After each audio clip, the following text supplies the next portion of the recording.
Let me tell you something that most men never grasp until it's too late. Your life bends to your assumptions. The way you expect things to go is the way they usually go.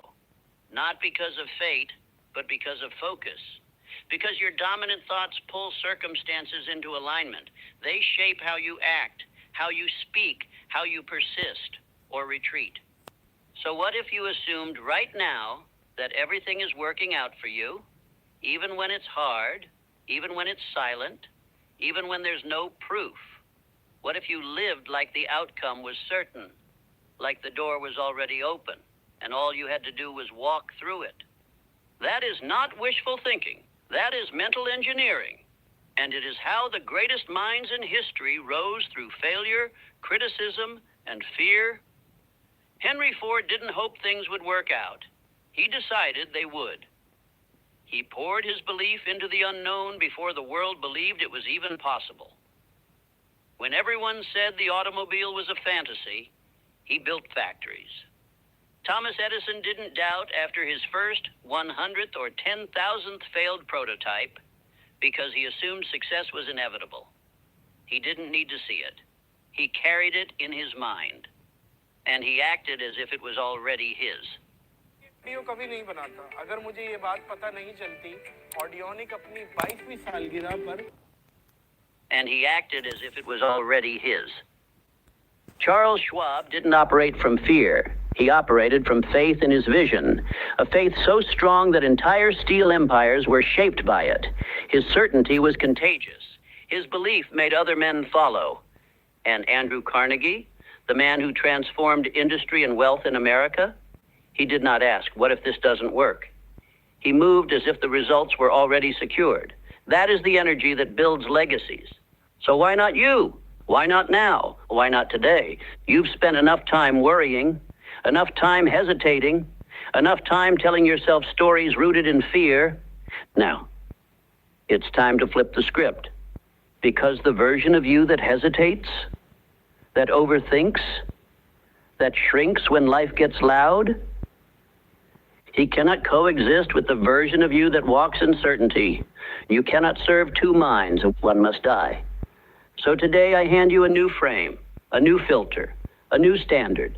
Act as if everything always works out, not because it's guaranteed, but because it makes you unstoppable. Because when you assume that success is inevitable, you move with courage, you speak with authority, you command your life instead of negotiating with it. This video is your reset, your new operating system. And it is to be repeated, not once, not twice, daily, until your subconscious accepts this certainty as law, until doubt withers in the presence of your calm. Because fear cannot live where faith is present. And the moment you live in alignment with the assumption that the outcome is secured, you destroy fear. So listen with intensity. Speak these truths aloud. Let them enter your nervous system like fuel. Because what we do next is not motivation, and it is reprogramming. And by the end of this hour, you will not think the same, and you will not move the same, and you will not be the same. Let's begin. Let's start with a question that has the power to rewrite your entire life. What if it all works out? Not just the small things, not just the comfortable outcomes, but all of it.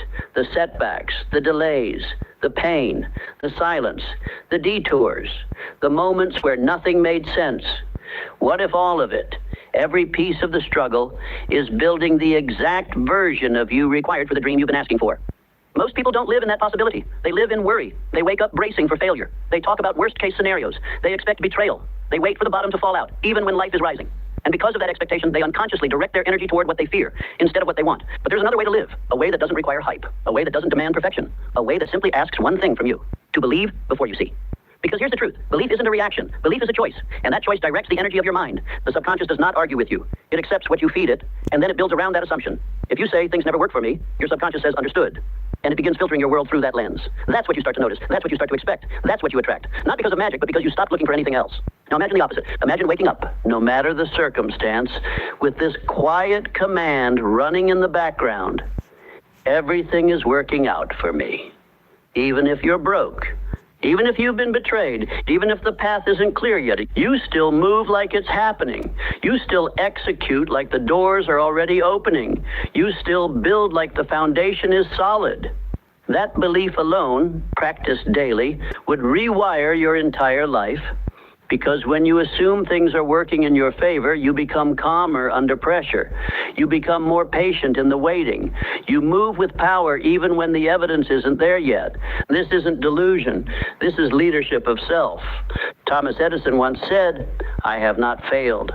I've just found 10,000 ways that won't work." That's not just perseverance. That's a man who assumed the light bulb was already his. It was just a matter of time. He didn't ask, "What if this never happens?" He asked, "What else can I try because I know it's coming?" That mindset is the difference between the man who folds after 3 setbacks and the one who becomes a legend. Henry Ford, when his investors laughed at the idea of a car for the common man, he didn't try to prove himself with words. He didn't shrink into fear.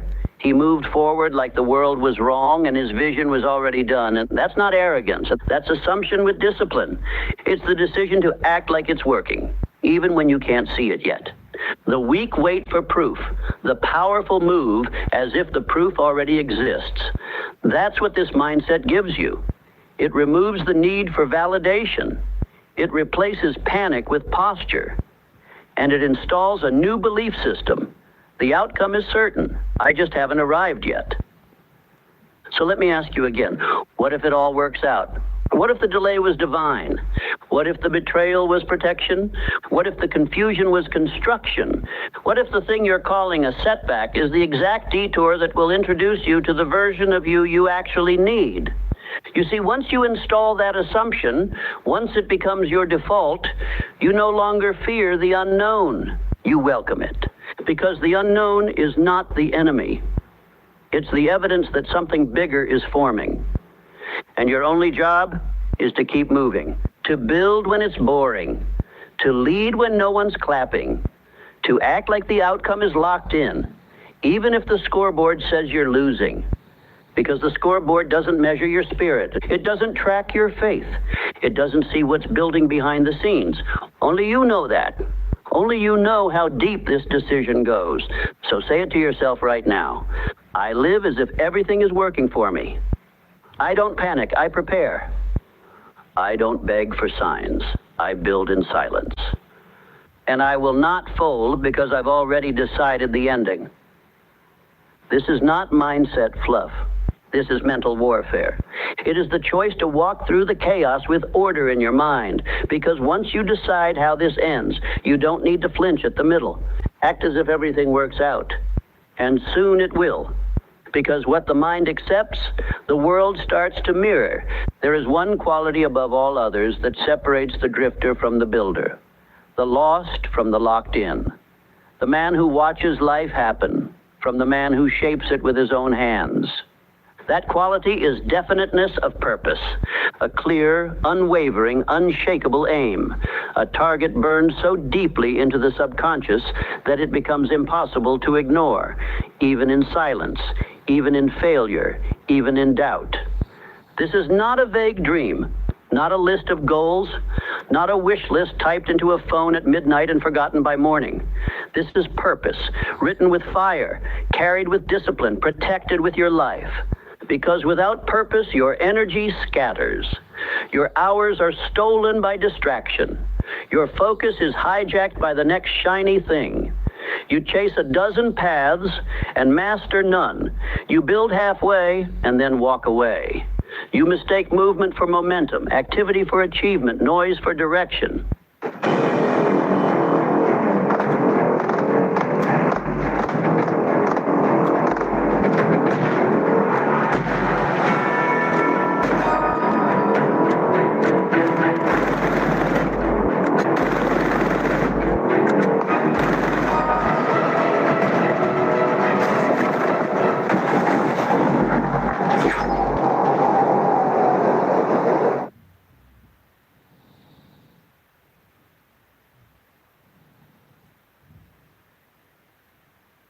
Average Pakistani हर महीने 10,000 रुपए से 50,000 रुपए की shopping करता है और shopping के लिए दो चीजें इंपॉर्टेंट हैं, प्राइस और ट्रस्ट। और ये प्रॉब्लम सॉल्व करने के लिए हम आते हैं, यानी बाईपास।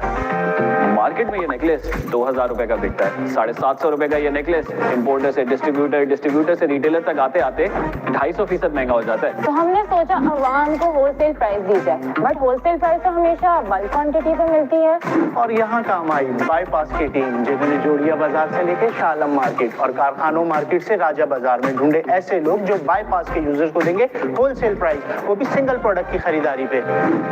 ये हुई ना बात, कोई डिस्काउंट का धोखा नहीं, सिर्फ रियल होलसेल प्राइस। अब आती है बात फर्स्ट पे, सबसे बड़ा मसला, प्रोडक्ट दिखता कुछ और है और होता कुछ और है। ये इसलिए है क्योंकि लोग आर्टिफिशियल तरीके से प्रोडक्ट फोटोग्राफी करवा के बेचना चाहते हैं लो क्वालिटी प्रोडक्ट्स। तो हमने सोचा क्यों ना आपको सच दिखाया जाए वीडियोस बनवा के। तो जब रील्स मिली शॉपिंग से तो दुनिया में आई bypass shield, real product with real video demonstration अपनी रियल शेप एंड फॉर्म में। ऑन टॉप ऑफ इट हमने इनवाइट किया आपके फेवरेट इन्फ्लुएंसर्स को जो रेकमेंड करते हैं अपने फेवरेट प्रोडक्ट सिर्फ आपको ओनली ऑन स्टार्ट शॉप। लेकिन आज भी इंटरनेट पे वीडियोस देखने के साथ साथ लोग टीवी पे भी वीडियोस देखते हैं। तो हमने सोचा क्यों ना पाकिस्तान का पहला शॉपिंग टीवी चैनल भी बना ले।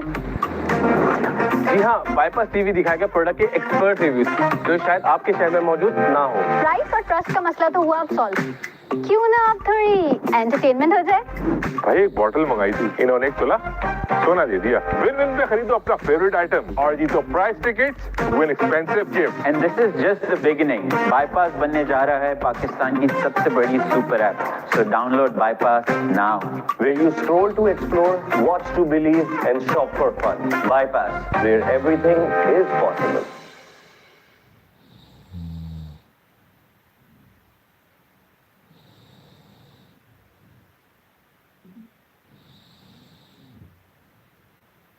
When you become a man with definiteness of purpose, your path narrows, your vision sharpens. You stop waking up wondering what the day will bring and start commanding the day to deliver what you have already decided. That's power. That's the beginning of transformation.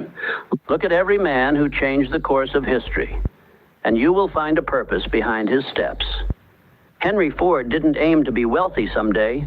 He decided to revolutionize transportation, and he pursued it with a focus so sharp, the world had no choice but to adjust. Charles Schwab didn't dabble. He knew what he was there to build. He knew what Carnegie needed, and his purpose was so magnetic that others followed. Not because he demanded it, but because his clarity made hesitation impossible. Abraham Lincoln didn't drift into greatness. He made a decision so clear, so final, that not even a divided nation could shake it loose. That's what you need now. A final decision, a line in the sand, a sentence that lives in your bones, so clear that your mind orbits around it every single day. Let me ask you, do you know your purpose? Do you know without a doubt what you are here to do? Because if not, no strategy, no system, no motivational video will save you. Your progress will always be temporary. Your habits will collapse under pressure. Because the one thing that holds it all together is your why, your decision, your purpose. So write it down. One sentence, not 10. 1. What is it you must build before your time here is done? Who must you become? What must you give? What is the result that your life demands? Not because it's easy, but because you decided it matters more than anything else. That's your purpose. And once you have it, you read it aloud every morning. You write it by hand every night. You don't wait to feel inspired. You rehearse it until it replaces every other thought. This is the foundation of all confidence, to wake up and know where you are going. You don't compare, you don't scroll, you don't flinch, because your steps are already assigned. Everything you do, the food you eat, the books you read, the habits you install, the words you speak, the risks you take, it all bends toward one thing, your definite purpose. And that gives you spiritual immunity against distraction. You no longer envy other men's paths because you are locked into your own. You no longer fear failure because you know it is part of the construction. You no longer need approval because your purpose gives you authority. And from that place, your decisions become easy. Clarity becomes your compass. Time bends in your favor. Because the universe, your mind, and every atom of your being begins to conspire around one thing: completion of the mission. But without that purpose, even the best habits will drift, even the strongest man will fall, even the most brilliant mind will chase things that don't matter. So write the sentence, etch it into your soul. And this is not for someday. This is not for when life calms down. This is the day you stop living like a leaf in the wind and start moving like a builder with orders from within. Say it now. I know my purpose, and I follow it without apology. I no longer wait for clarity. I generate it. My energy is sacred, and my direction is locked in. This is how empires begin, not with noise, but with one decision burned so deeply into a man's spirit that even time itself bows in his direction. And if you haven't made that decision yet, make it now, because the clock is still running, but your focus hasn't been. You've got work to do, you've got power to build, and none of it will happen without purpose. Faith is not something you wait for. It is not a gift that descends from the sky. It is not the result of hope or circumstance. Faith is something you build. It is constructed the same way a building is constructed, brick by brick, act by act, thought by thought, until you stand in the middle of something so strong, so stable, that even your doubts must bow before it. Let me tell you a truth most men will never understand. Faith is not emotion. It is repetition. It is the byproduct of consistent, disciplined belief, spoken aloud, written down, acted upon, until your subconscious accepts it as fact. You don't find faith, you forge it, you train it, you rehearse it until it no longer requires evidence, because it becomes the evidence. And here's the key. The mind doesn't believe what is true. It believes what is repeated. That is why so many men believe in failure, because they've rehearsed it. They've spoken doubt daily. They've imagined disaster over and over. They've aligned their actions with fear, and then wondered why faith hasn't arrived. Factory price.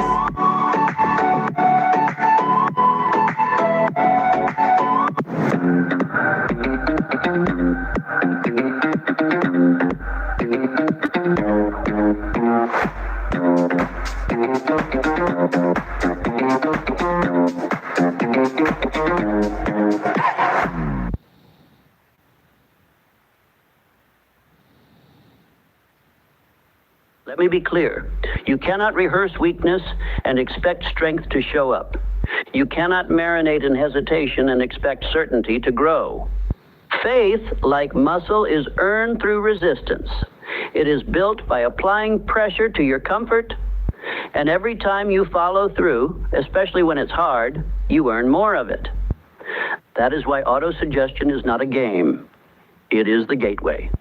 It is the act of deliberately feeding the mind the identity you have chosen, not the one you were given, not the one they labeled you with, the one you designed. That's why I don't tell you to casually watch a video and hope it changes you. I tell you to repeat it, to study it, to speak it back. Because when you do, when you make those words louder than the doubt, something extraordinary happens. You start to believe yourself. That is the root of all personal power.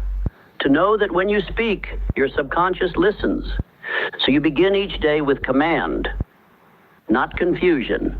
You wake up and speak the script of the man you are becoming, not just because it sounds good, but because you know it is writing new grooves in your mind.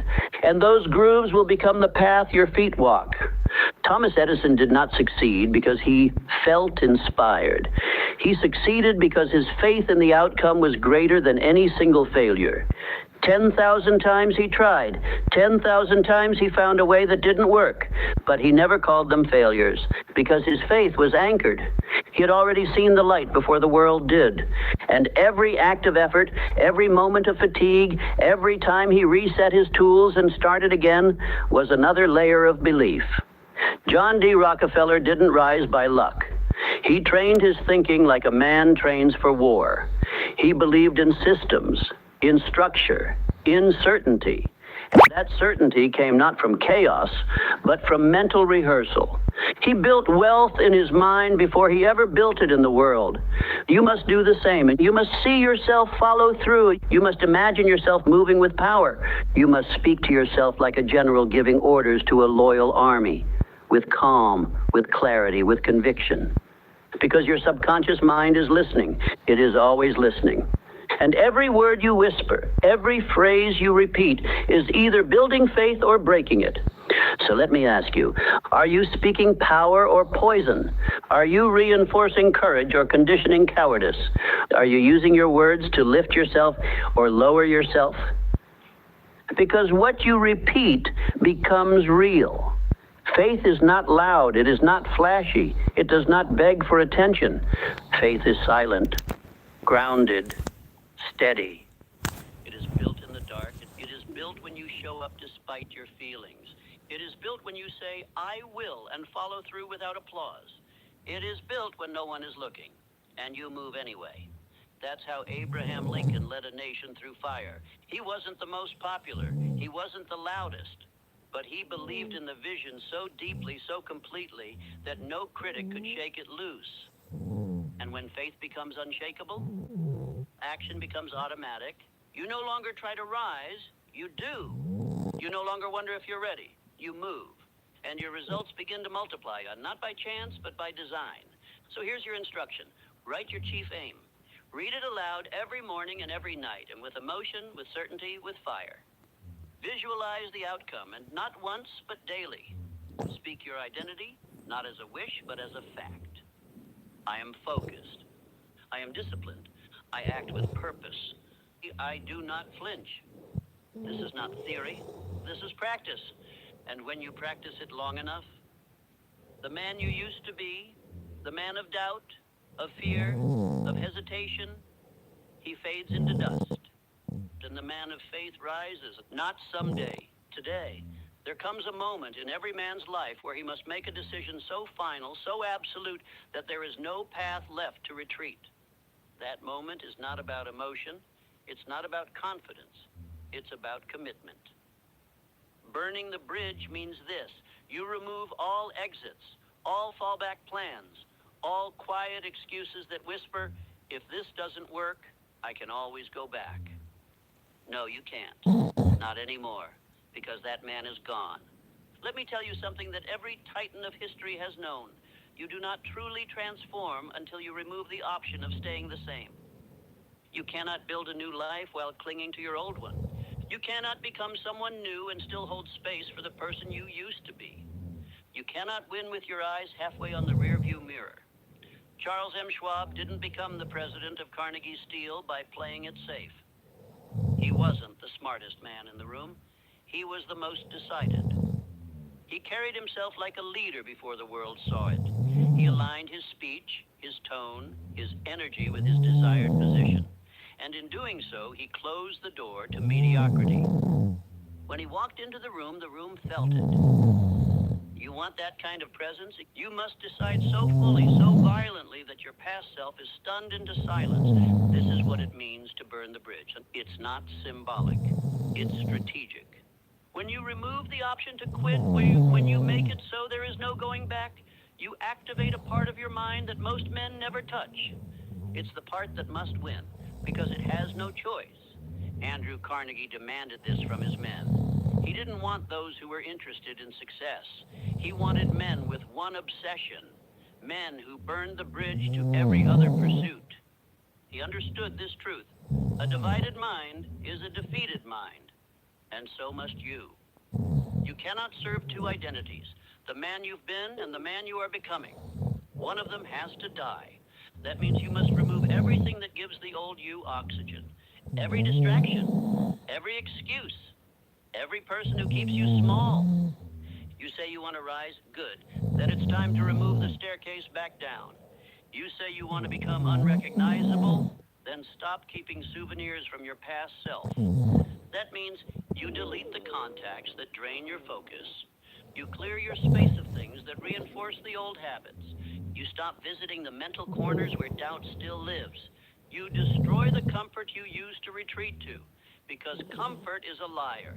It says, you're fine where you are, but greatness never lives there. Greatness begins the moment you close the back door and walk forward with fire. That's what Henry Ford did when he bet everything on the assembly line. He didn't ask for permission. He didn't try to convince the skeptics. He decided. And in that decision, he removed failure as an option. People laughed, he didn't. Because a man who has burned the bridge does not have time to entertain doubt. He is too busy executing. Now listen to me carefully. You will be tempted, more than once, to look back. You will think about how easy it was to be lazy, to scroll, to sleep in, to live without pressure. And that voice will sound reasonable. It will offer balance. It will tell you it's okay just this once. That voice is the final ghost of the old identity. Kill it. Do not entertain it. Do not respond to it. Do not explain yourself to it. Replace it every time it whispers. You speak louder. I said 90, not 9. I act from decision, not from feeling. I move because I chose this path, not because it's easy, but because it's mine. Design the perfect voice for your brand with 11 Labs.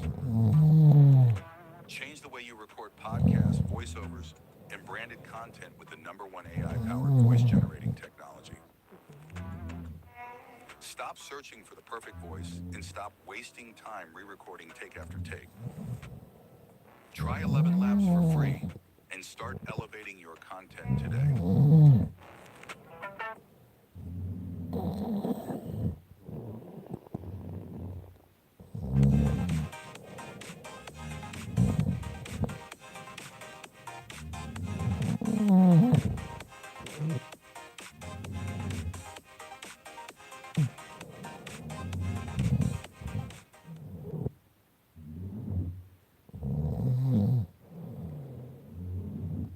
Do you understand what that does? It hardens your will. It trains your subconscious to believe that your word is law, that your actions are not suggestions, they are commands. This is where the edge is formed, because now you don't need emotion to move. You don't need motivation. You move because the bridge is gone. You move because the man you used to be has no shelter left. You move because the only direction is forward. Thomas Edison didn't hope for a breakthrough. He decided there would be one, and he worked like a man with no alternative. 10,000 failures, and not once did he consider going back. Why? Because he had no bridge to return to. You must adopt the same mindset. Burn the plan B. Eliminate the what if. Live as if this is the only shot, because it is. The clock doesn't pause, the world doesn't wait, and neither should you. You have been dancing with discipline long enough. You've flirted with greatness long enough. Now is the time to marry the mission. Fully, finally, without hesitation. Because once the bridge is gone and the fire rises behind you, there is no turning back. Only forward, only execution, only evolution. Let that be the point of no return. Let that be the day everything changed. Let that be today. No man rises alone. No man becomes powerful by staying in isolation. While discipline is forged in solitude, acceleration is born in alignment. There is a force more powerful than willpower, more potent than skill or ambition. It is the power of the mastermind, and it begins with this truth. You become like the minds you consistently align with. Your thoughts are shaped by your circle. Your energy is influenced by your environment. Your identity is forged in the company you keep. You may believe you're strong enough to carry your mission alone, but look around. Truly look. Who do you share your time with? Who do you allow to shape your vision? Who do you speak to most? Because those voices are either building you or breaking you. The mastermind is not just a group. It is a mental alliance. A convergence of aligned minds moving with a shared intention to elevate, not distract, to build, not entertain, to sharpen, not soften. You must seek this, or you must build it. That means find men who speak with clarity, who move with purpose, who understand what silence means, who don't need to be reminded of the mission because they live it. When you connect your mind to others moving with the same fire, something miraculous happens. You become faster, stronger, more focused. You multiply your energy. You collapse timelines. You begin to unlock ideas you never would have seen on your own because the mastermind brings perspective. This is not theory. This is the same strategy used by the greatest builders of history. Henry Ford did not build his empire in a vacuum. He surrounded himself with thinkers, engineers, and men of unshakable belief. They didn't always agree, but they aligned, they pushed, they challenged each other into higher forms of execution. Thomas Edison had a mental network of collaboration, not noise.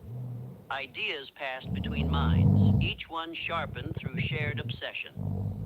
Andrew Carnegie, one of the wealthiest minds ever to live, attributed his fortune not to luck, not to capital, but to the power of the mastermind, to having one goal reinforced by many minds united in purpose.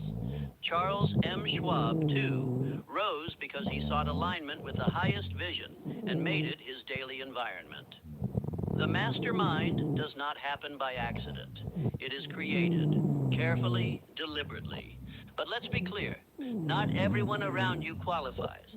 A mastermind does not include people who speak with doubt, people who gossip, people who chase comfort, people who mock discipline, people who wait for permission to move. You must remove them from your mental atmosphere immediately, because a single weak mind in your circle can dilute the fire you're building. Protecting your energy is not arrogance, it is strategy. If a man does not feed your vision, he bleeds it. If he does not mirror your commitment, he distracts you from it. If he cannot see the future you are building, he has no place in its foundation. Let me give you a rule. If you wouldn't trade places with their life, don't take advice from their voice. You are not obligated to carry the weight of others' confusion. You are here to build something different, sharper, clearer, higher. So what do? You form your mastermind by choice. Start with one aligned mind, one voice that sharpens you, one man who speaks clarity over chaos, then another and another, until your circle becomes a system, a structure, a support so tight, so aligned that failure becomes difficult. Meet weekly, speak with purpose, share goals, hold each other to higher standards, eliminate the soft language. Maybe, someday, I'll try. Replace it with declarations, with accountability, with fire. And if you cannot find this circle yet, be it. Be the standard. Speak with authority. Move with conviction. Others will feel it, and they will rise to meet you or fall away. Do not chase approval. Do not try to convert those who are committed to drifting. Just build. Just move. Just live aligned, and those meant to walk with you will appear. This is not about community for the sake of comfort. It is about alignment for the sake of power. Because when a mind as sharp as yours joins with another of equal fire, the laws of success begin to bend. The path gets clearer, the results get faster, the noise gets quieter. This is the hidden power of the mastermind, the power to multiply your mission. So make your decision now. Who do I need to align with? Who do I need to release? And who do I need to become to attract the minds I want around me? Then begin. One aligned conversation can change your life. And one weak one can steal it. Choose wisely. Before the action, before the money, before the momentum, and there must be belief. Because no man ever accomplished anything of greatness without first seeing it in his mind. You must believe long before the world gives you permission. Long before the world applauds. Long before the evidence shows up. That is the true test. Can you act as if it's already real while it's still invisible? This is what separates the few who rise from the many who quit. Understand this. Faith is not a luxury. It's not an optional mindset reserved for the optimistic. Faith is a requirement, the foundation, the beginning of all transformation. You may think you need clarity to begin. You don't. You may think you need resources, motivation, support. You don't. What you need, which is a decision backed by belief, the kind of belief that is felt in your chest, that moves your feet, that speaks louder than doubt, even when your voice shakes. Abraham Lincoln did not know how the war would end.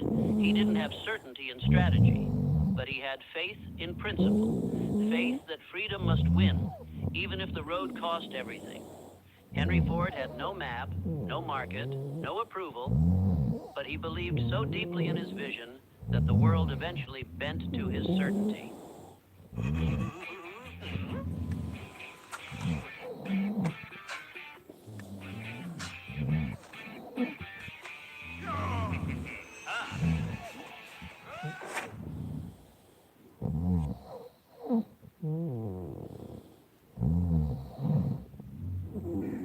Hi, I would like to wish Audionic a very happy anniversary on its 22 years of dominance, innovation and being a sound of Pakistan. Audionic ने अपनी 22वीं anniversary के साथ दिया है 22 करोड़ के additional discounts which is 82% off on wireless earbuds, speakers, headphones and home theater. Yes, so go to audionic.co and place your order and don't forget to use the code Pakistan. Thank you.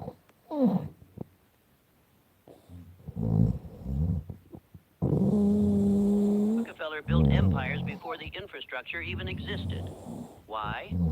Because in his mind, it was already done. Edison, Carnegie, Schwab, none of them waited for evidence before they believed. They created the evidence by acting in advance of it. That is what faith does. It precedes the results. But fear does the opposite. Fear says, I'll wait until I see proof. Faith says, I'll move and then make the proof appear. Which voice do you obey? Fear waits. Fear scrolls. Fear calculates every risk and forgets every reward. Faith builds. Faith acts. Faith believes and moves anyway. And if you think this is just positive thinking, you misunderstand the laws that govern your mind. Your subconscious does not respond to what is true.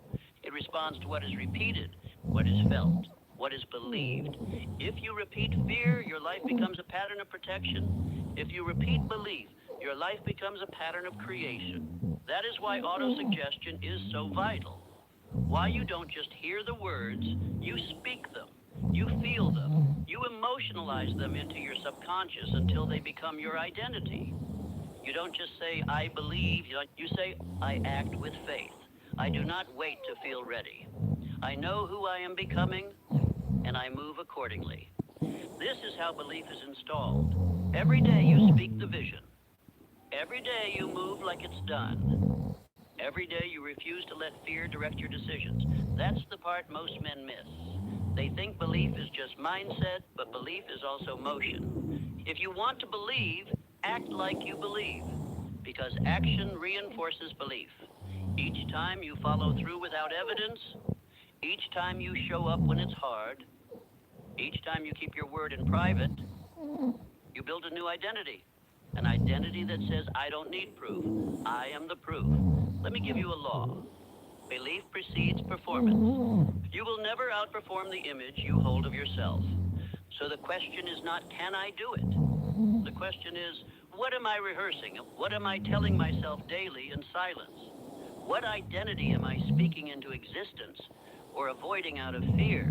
Because the world doesn't respond to potential. It responds to certainty. Certainty in your voice, certainty in your movement, certainty in your presence. You cannot fake that. It must be forged.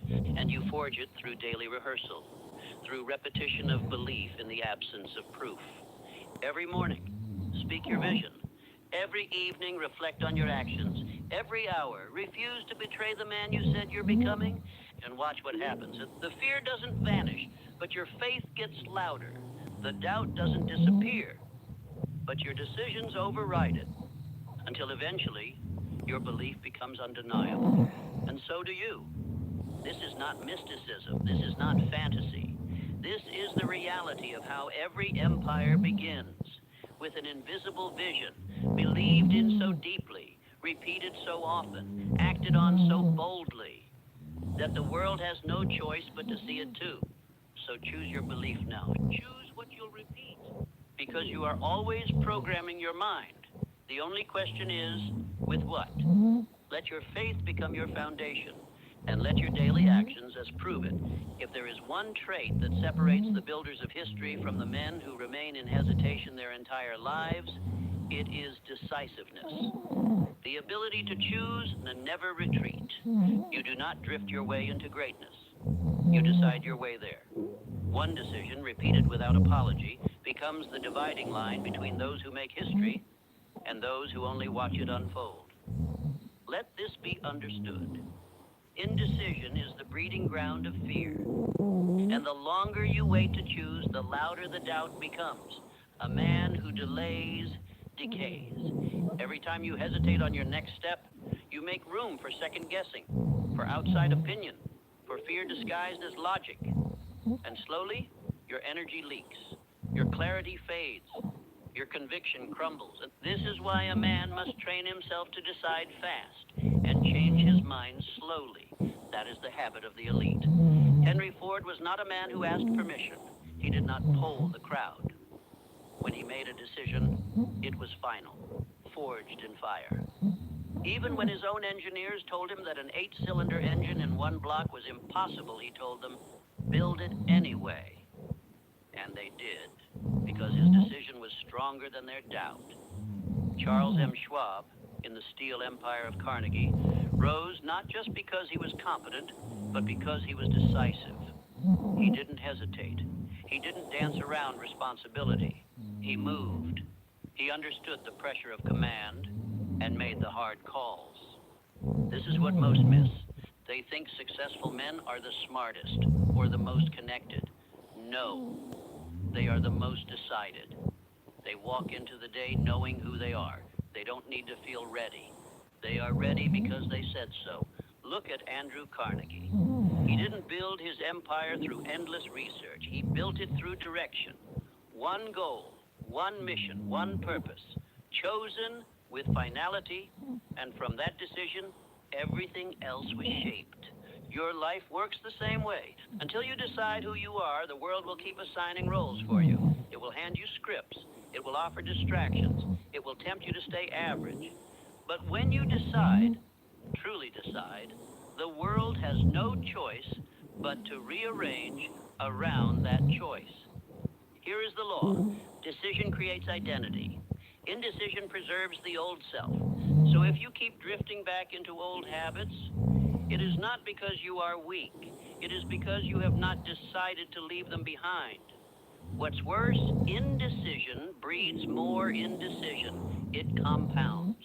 And soon your life becomes a loop of almost starts and nearly finished goals. But when you choose, when you burn the bridge, when you kill the backup plan, you create an energy that cannot be faked. That energy, the world responds to it. Your mind aligns to it. Your standards are born from it.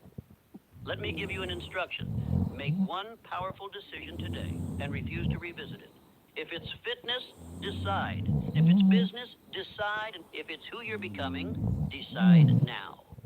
And when the voice of doubt creeps in, when the temptation to adjust or wait or feel it out shows up, you don't listen, because the decision is already made. Thomas Edison didn't ask the light bulb for permission. He didn't wait until he had all the answers. He decided and he pursued over 10,000 attempts, not trials, decisions. You need that same resolve, because each decision, thus backed by definiteness of purpose, builds your internal spine. And once your spine is built, the storms of life lose their power. They cannot move a man who has already decided. Even Abraham Lincoln, who faced the weight of a nation in civil war, was not paralyzed by indecision. He was methodical, but he was final. His Emancipation Proclamation was not born of public applause. It was born of personal resolve. That kind of decision shapes the future. So ask yourself now, what decision have you been avoiding? What goal have you kept open so you don't have to commit? What mission have you left negotiable? Draw the line today. Say it out loud if you have to. I no longer delay. I no longer drift. I no longer entertain versions of me that hesitate. You say it. You write it. You live it. And from that one decision, all other actions flow. Factory price.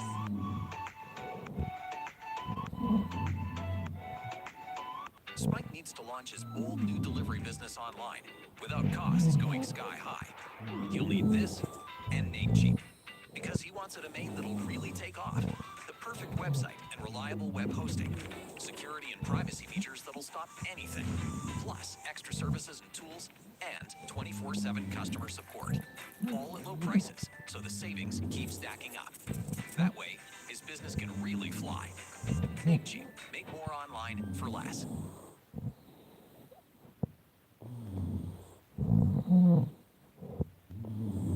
Because the truth is this, most men are not waiting on opportunity. They are waiting on permission to decide. But I tell you now, no one is coming to give it. The greats didn't wait. They chose, so choose. With spine, with fire, with finality, and from that moment forward, you become unshakable. There is a secret embedded in the foundation of every fortune. It is not luck, it is not timing, it is not charm, it is the habit of doing more than one is paid to do. This law, the law of compensation, governs advancement like gravity governs motion. It does not discriminate, it does not miss. It simply returns to each man the value he contributes, multiplied over time. And here's the truth most will never understand. You are not paid for your time, and you are paid for your value. And value is determined by one thing, how far you're willing to go beyond what is expected. The average man performs at the level of his paycheck. But the exceptional man, he performs at the level of his potential. He doesn't wait to be rewarded. He becomes so effective, so consistent, so deeply valuable that reward becomes inevitable. This is the law, and it cannot be faked. Charles M. Schwab rose from humble beginnings, not because he had better education, but because he had better attitude toward work. He became indispensable by making himself irreplaceable. He gave his mind. He gave his energy. He gave more than he was paid for.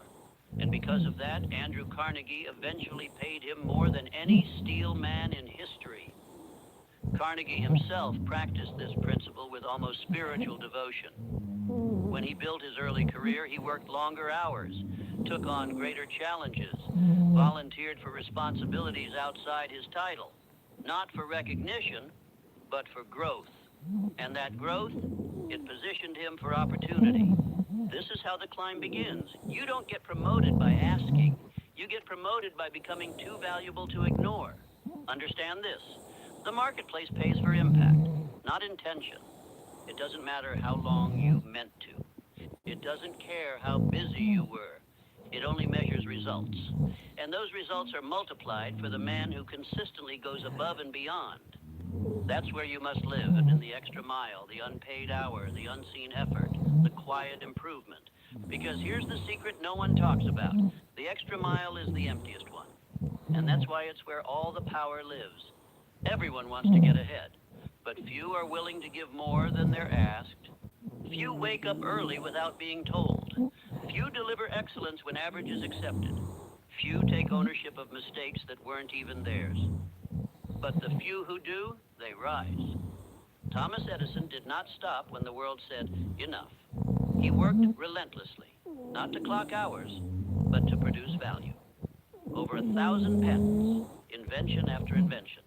Why? Because he focused not on reward, but on output, and reward followed. And this is why you must detach from immediate return. If you only act when rewarded, you will forever be enslaved by permission. But if you act from principle, from the law itself, you become independent of circumstances. You act not for applause, but because you are the kind of man who does more than what is required. And over time, the world catches up. Henry Ford didn't invent the car. He revolutionized the process. He built something better, faster, more accessible. He didn't stop at good enough. He pushed boundaries. He over-delivered. And because of that, the market followed him. Success is not reserved for the lucky. It is earned by the man who outserves, outimproves, and outlasts. That is what you must install, not just in business, but in your home, in your discipline, in your mission. When you do more than expected, you become more than expected. You grow, you gain self-respect, you earn influence. And most importantly, you rise above the competition without needing to destroy anyone else. So here's your challenge. Where can you over-deliver today? What extra detail can you improve? What skill can you sharpen without being asked? What task can you complete better than expected?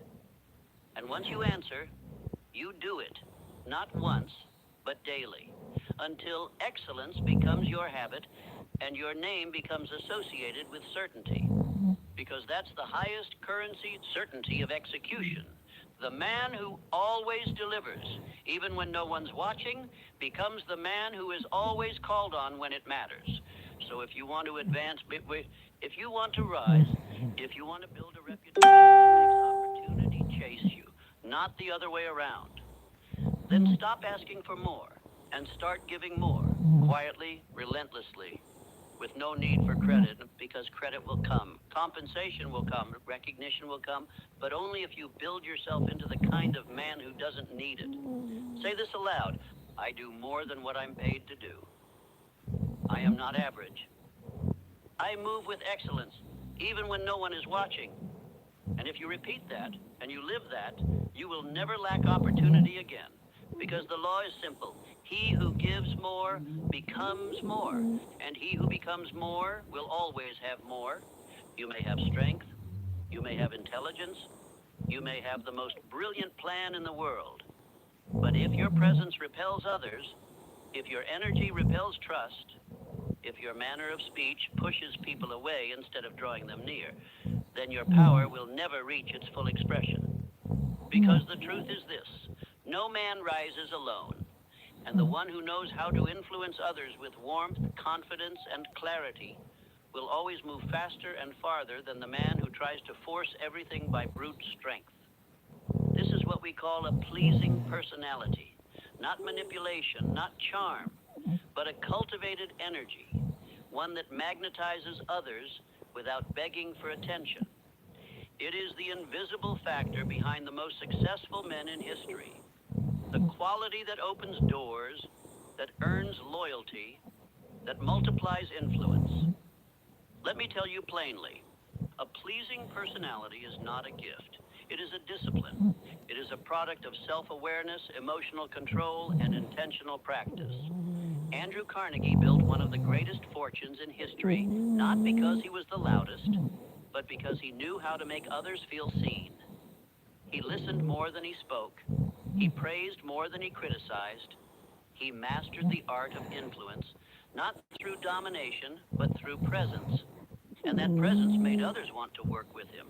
It drew power toward him. Charles M. Schwab was famous for this. Though not a technical genius, he became president of U.S. Steel because of how he made people feel. He smiled often. He remembered names. He made others feel important. And through that, he got the best out of his team without ever raising his voice. Because power isn't just force. Power is the ability to move others willingly. You must understand this. A pleasing personality isn't about being fake. It's not about being soft. It's about refining yourself into someone whose presence communicates, this man is worth trusting. This man is worth following. And that doesn't mean becoming a performer. It means mastering these quiet disciplines. Tone of voice. Speak with conviction, not hesitation. Facial expression. A calm, confident presence speaks before you say a word. Genuine interest. People remember how you made them feel. Ask real questions. Listen deeply. Optimism. A pleasing personality does not dwell in negativity. It uplifts. It radiates certainty. The world is full of loud, bitter, argumentative men trying to prove themselves. But the man with a pleasing personality, he doesn't argue, he doesn't shout, he doesn't over-explain. He influences, he persuades, he builds bridges where others burn them. Thomas Edison worked with teams of brilliant minds. And though he was intensely driven, he understood the value of collaboration, of creating a magnetic environment that made others want to contribute. Save time creating content and generate a high-quality clone of your voice with 11 Labs. Change the way you record podcasts, voiceovers, and branded content with the #1 AI-powered voice generating technology. Stop searching for the perfect voice and stop wasting time re-recording take after take. Try 11 Labs for free and start elevating your content today.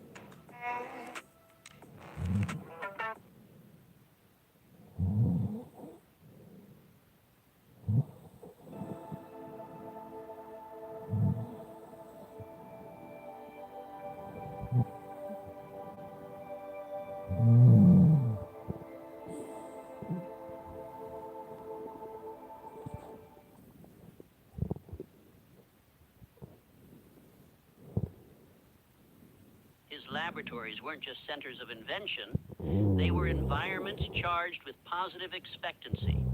That's what a pleasing personality creates. Movement without resistance. Now let's make it practical. If you want to be powerful, you must become likable. Not because you seek approval, but because you understand this law. People move faster for men they admire. When you speak with respect, others give you respect. When you walk with presence, others feel it before you speak. When you remove the need to prove, you gain the ability to persuade. And persuasion moves mountains. Ask yourself, do people feel stronger after speaking with me? Do I make others feel valued, not by flattery, but by attention? Do I carry myself with calm authority or chaotic energy? Because here's the bottom line. The most powerful man in the room is not the one who talks the most, but the one others listen to when he finally speaks. Abraham Lincoln is remembered as one of the greatest presidents, not because he dominated others, but because he combined firmness with humility. He communicated with simplicity, with clarity, with presence. Even in the darkest times, he radiated a pleasing personality that gave the people confidence. Henry Ford, for all his brilliance, knew the importance of harmony. He didn't surround himself with yes men, but he valued those who could communicate ideas with calm, strength, and direction. He was not polished in speech, but he was consistent in presence, and consistency creates trust. That's the essence of a pleasing personality. You don't chase attention, you command it through character. So here's your challenge. Speak less, and when you do, speak with intention. Smile more, not as a mask, but as a message. I am in command of my energy. Move slowly, speak clearly, make others feel seen, and most of all, live your life in such a way that your presence makes others want to be better. Because that's the highest form of influence, the man who uplifts everyone around him without effort, simply by being who he is. Repeat this daily. My presence is calm, powerful, and persuasive. I make others feel seen, heard, and understood. I do not argue, I influence. And over time, that energy becomes magnetic. The world starts leaning toward you, not because you shouted, but because you built yourself into a man worth following. There is a law, one so powerful, so consistent, that those who live by it are destined to rise, and those who violate it are sentenced to mediocrity. It is not written in stone. It is not taught in schools. It is rarely mentioned in conversations about success. And yet, every successful man I've ever known obeyed this law like it was scripture. It is the law of increasing returns. The man who does more than he is paid for will soon be paid for more than he does. Let that echo. Because it is not a motivational phrase, but it is an economic truth, a spiritual truth, a universal truth. The average man says, I'll give more when I get more. But the builder, the man who commands his life, says, I'll give more now, and let the rewards find me later. And they always do. Look at Andrew Carnegie. He began as a poor boy in a telegraph office. He wasn't asked to learn how to read and write Morse code fluently. He wasn't required to memorize rail routes, but he did. He went beyond the role, beyond the instruction, beyond the bare minimum, and what happened? The people in power noticed, not instantly, but inevitably. And from that small post, he rose to become one of the richest men in the world. How? He gave value first, without asking, without keeping score, without demand. The man who goes the extra mile makes himself irreplaceable. Because while others perform the duty, he delivers the result. While others ask, what am I owed? He asks, what else can I give? You must understand, life does not pay you based on the clock. It pays you based on value. Your time means nothing if it produces little. But your effort, your initiative, your refusal to cut corners or wait for reward, that makes you unstoppable. Thomas Edison knew this well. His work ethic was legendary. Thousands of failed experiments, sleepless nights, years of obsessive experimentation. He didn't demand guarantees. He gave everything. First, and only after results were produced, the world handed him its rewards. Now let me ask you, are you doing the minimum? Are you only rising when someone's watching? Are you only moving when it's convenient? Because the universe keeps score, not of your hours, but of your initiative. The world might not reward you immediately, but it will eventually, and far beyond what you expect, if you make this a habit. Start where you are. If you work a job, stop asking what your role is. Start asking what your standard is. If you're building a business, stop asking what clients will pay for. Start asking what would blow them away. If you're building a skill, don't just check the box. Stay longer, push deeper, stretch further. Because every time you exceed the expectation, every time you cross the invisible line of enough and keep going, you separate yourself from the pack. You become unforgettable. You become trusted. You become indispensable. Let me remind you, Charles M. Schwab wasn't promoted for doing his job. He was promoted because he multiplied value. He encouraged others. He pushed teams. He asked what else could be done. He went above, not for attention, but because it was who he was. That's what you must become. The man who gives more than is asked, more than is expected, more than is required. And the key? Do it when no one sees it. Do it when no one claps. Do it until it's your identity, because that identity becomes a magnet for opportunity. Henry Ford built an empire not just because of what he knew, but because he demanded more from himself and from others. Faster production, smarter engineering, better value for the customer. He always asked, how can we give more? And as a result, he received more than any man in his field. But remember, it started small. Every great leap begins with invisible effort, so begin today. Ask yourself, where am I meeting the minimum? Where can I exceed the standard? Where can I act not like an employee, not like a worker, but like an owner? And once you find that answer, live it. You'll feel resistance. Others will mock you. They'll say you're working too hard, caring too much, doing too much for nothing. But the rewards of going the extra mile are never immediate. They are delayed, but multiplied. They come in the form of respect, of trust, of opportunity, of leadership, and eventually, of wealth. Say this daily, I do not ask what I'm owed, I ask what I can give. I exceed expectations as a way of life. I am the man who goes the extra mile, because that's where greatness begins. And let those words take root, because the man who lives by them, he never stays at the bottom for long. Let me tell you something you already know, but may not have accepted. Watching this once is not enough. You cannot rewire your entire system in a single sitting. You cannot kill a decade of fear with one round of motivation. You cannot erase the old programming with inspiration alone, because your subconscious mind does not respond to one-time information. It responds to repetition. To imprint a new belief, you must burn it in again and again until it becomes more familiar than your doubts. So let this truth echo through your mind. Repetition is the language of the subconscious.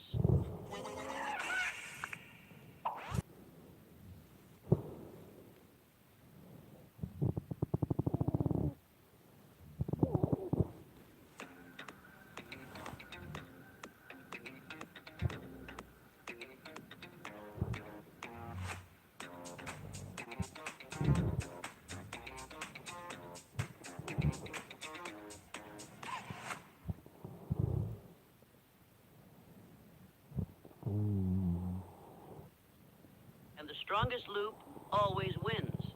If your old loop is, I'm not good enough, It will dominate until a stronger one replaces it. If the dominant signal in your life is hesitation, that will become your identity. But if you feed your mind day after day with power, with certainty, with a voice that reminds you of who you really are, then the old voice loses volume, not by force, but by frequency. That's why autosuggestion is not optional.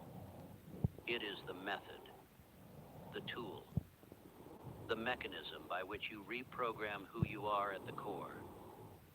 And how does it work? You play this again. You speak the lines aloud, not casually, but with energy. You memorize the phrases that struck you. You repeat them in your mind when resistance rises. You let this message become your mental software. You don't listen for entertainment.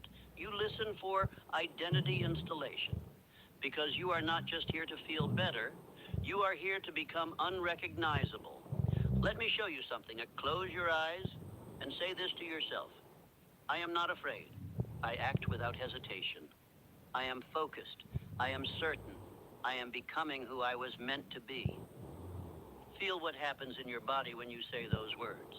Do you feel it shift? That's not imagination. That's neural reinforcement. That's your identity being updated in real time. Now multiply that by 90 days. If you say it once, it's a spark. You say it every morning for 90 days, it's a circuit. You speak it until it becomes your baseline.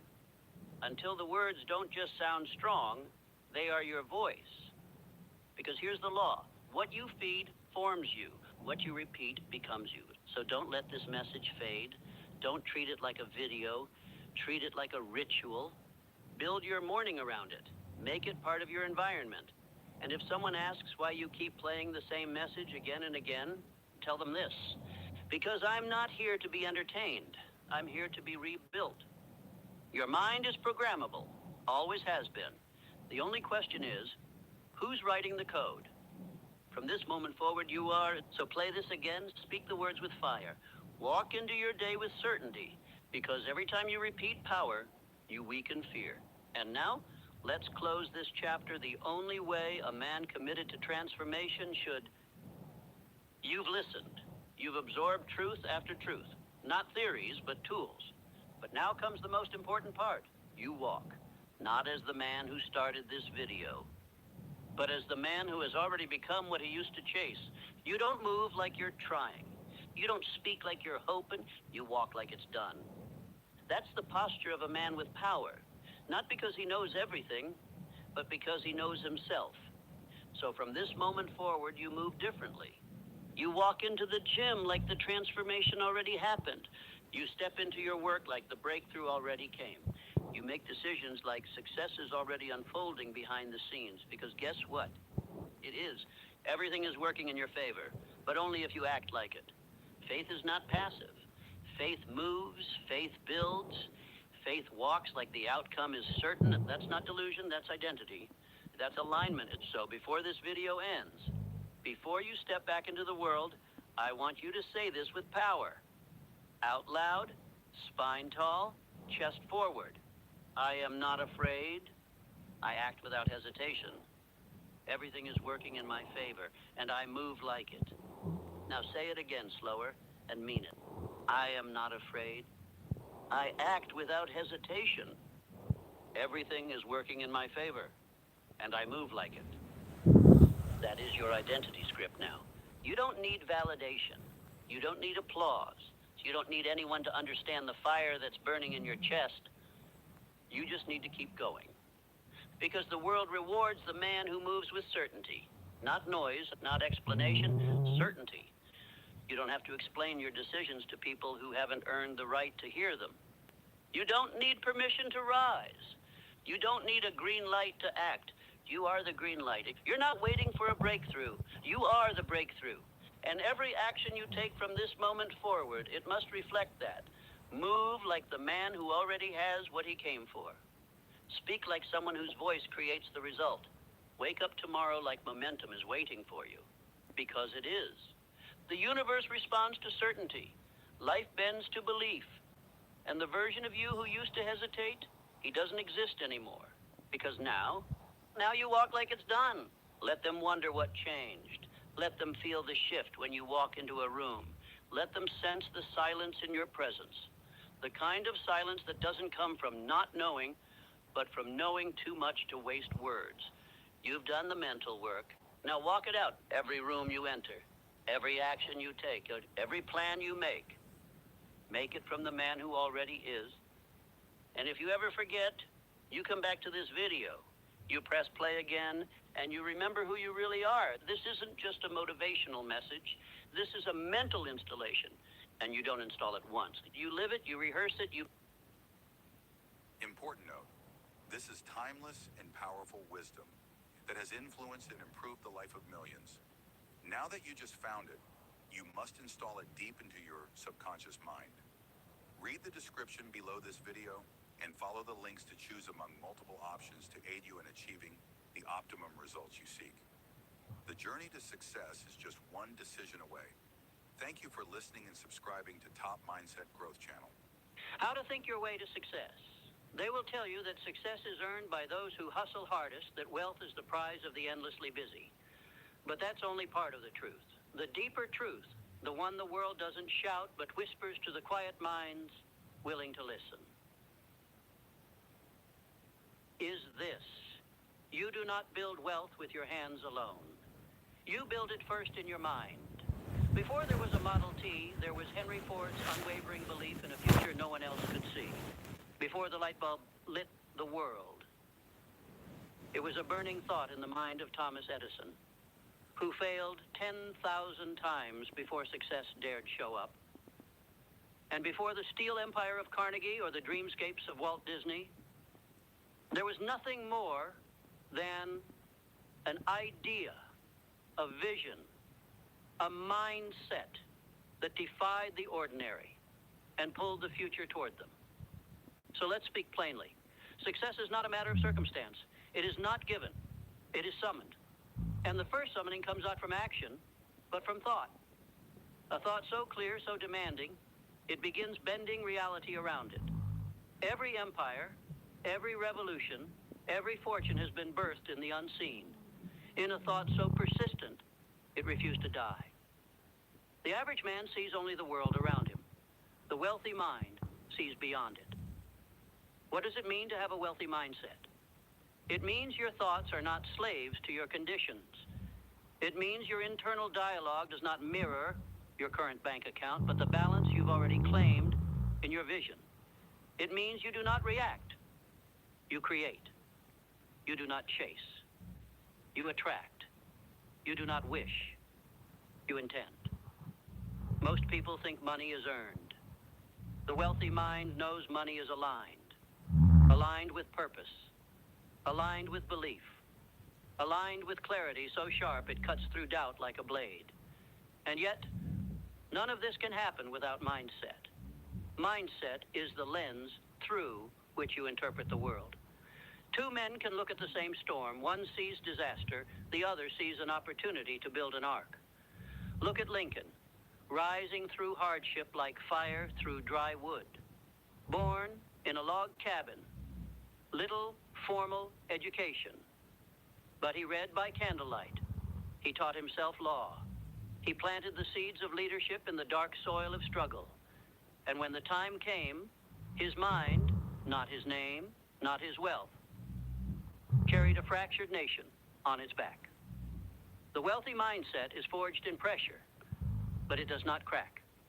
It sharpens, it learns, it adapts, and it begins with belief. Not the kind of belief that wavers with bad news or folds under fear. I'm talking about belief that digs its roots deep into the earth of your soul. The belief that says, I don't care how impossible it looks. If I see it in my mind, I can hold it in my hands. The belief that refuses to negotiate with limitation. Do you think Steve Jobs asked for permission to change the world? He didn't follow the rules. He rewrote them. He didn't wait for a map. He drew his own. That is belief. And belief is a seed that grows into clarity. Clarity isn't just knowing what you want. It's knowing it so well that every action, every decision, every step you take is aligned with it. Clarity isn't some vague wish. It's a declaration. It's warpaint. It's walking into the battlefield of life already knowing where the victory lies. When you have clarity, you stop asking for directions. You become the compass. You stop doubting whether it will happen, and you start preparing for when it happens. Walt Disney once stood in an empty field in Florida and saw a castle. Others saw swampland. He saw kingdoms. That's clarity. That's the power of a wealthy mind that doesn't just observe, it envisions. And what follows vision is purpose. Purpose is not some mystical thing you find. It's something you decide. And when you decide, the universe listens. Not immediately, not easily, but always. A man with purpose is more dangerous than a man with power. Because power fades. But purpose burns. It doesn't clock out. It doesn't care about applause. It doesn't wait for conditions to be perfect. It acts because purpose knows that every delay is a theft. Every excuse is a betrayal. And once you ignite that fire and that raw, undeniable reason for being, discipline must follow. Discipline is how the mind makes the vision real. Without discipline, dreams are just fantasies. But with it, they become inevitabilities. Discipline is not punishment. It's honor. It's showing up for your future every day, even when the mood is gone. It's doing the work when no one sees. It's getting up earlier than the doubt. It's staying up later than the fear. And when discipline becomes a habit, action becomes a reflex. Not forced, not faked, natural, like breath, like heartbeat. You stop negotiating with the voice that says later. You silence the lie of I'll start tomorrow. Because your wealthy mind knows tomorrow is a thief. And now is your greatest ally. Now is the only moment you can shape. Now is the only time where reality can be molded. Now is the hammer. Your mind is the forge, and action is the fire. The wealth you seek will never outrun the actions you avoid. There is no secret shortcut. There is no magic lamp, but there is movement. There is momentum. There is mastery. And the wealthy mind moves with intention. Every step is planted. Every motion deliberate. No wasted time, no wasted energy. Because when you're building something that lives beyond you, every brick must matter. But wealth is not only built in discipline and action, it is cemented by gratitude. Gratitude is the richest soil in which success grows. It's the grounding force that says, I may not be there yet, but I already have enough to become more. Gratitude is not complacency, it's awareness. It's the ability to recognize value before the world gives you the trophy. And when you're grateful, truly, radically grateful, you become magnetic. You stop repelling opportunities with desperation and start attracting them with peace. Because the universe doesn't respond to need. It responds to alignment. You must be adaptable. You must be like water, strong enough to carve through stone, soft enough to flow around obstacles. Adaptability is not weakness, it's wisdom. The rigid mind breaks.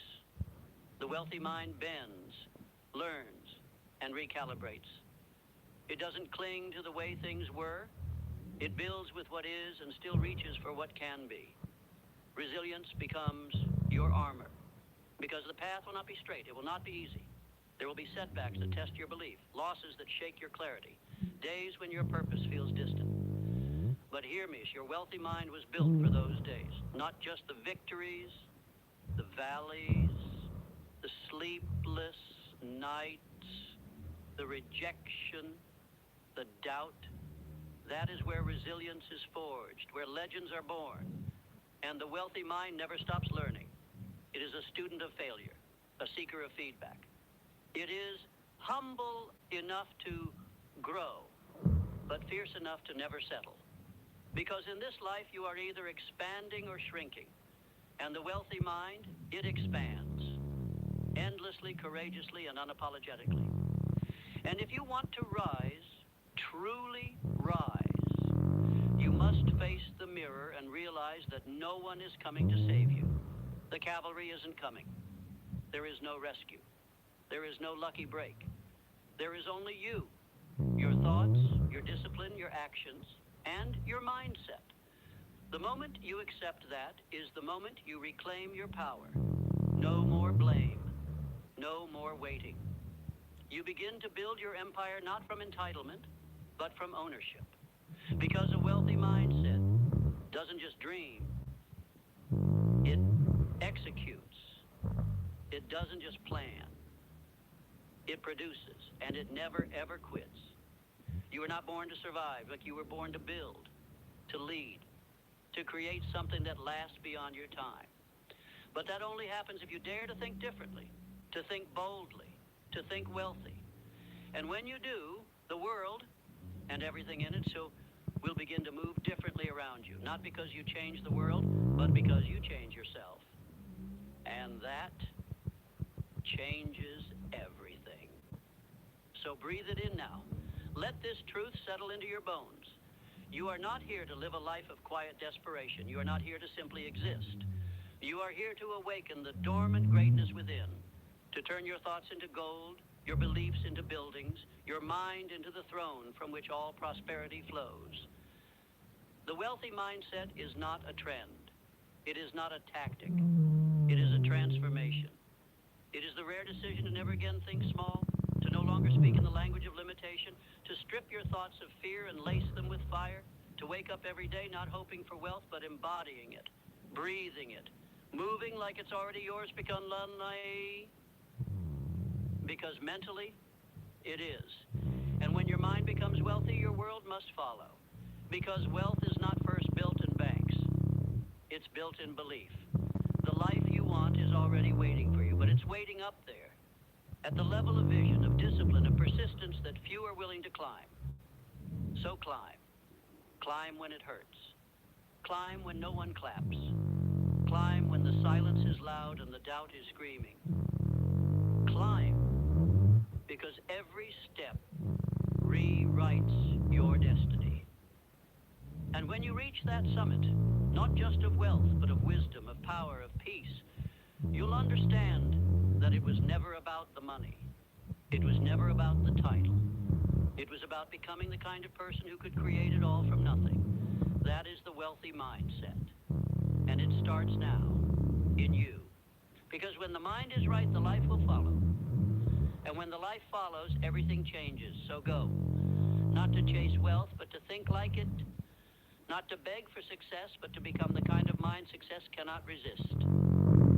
And when that happens, you will look back at this moment, this decision to change your mind, as the exact second your new life began. You must keep in mind the following. Repetition is the sculptor of your destiny. You will not become what you visualize once. You will become what you visualize consistently, daily, obsessively, until your brain starts adjusting your behaviors, your standards, your environment to match that inner self-image. That's not magic. That's biology. So listen this lesson again and again and again until it gets installed in your brain and in your subconscious mind, until you realize the results you seek. Important note, this is timeless and powerful wisdom that has influenced and improved the life of millions.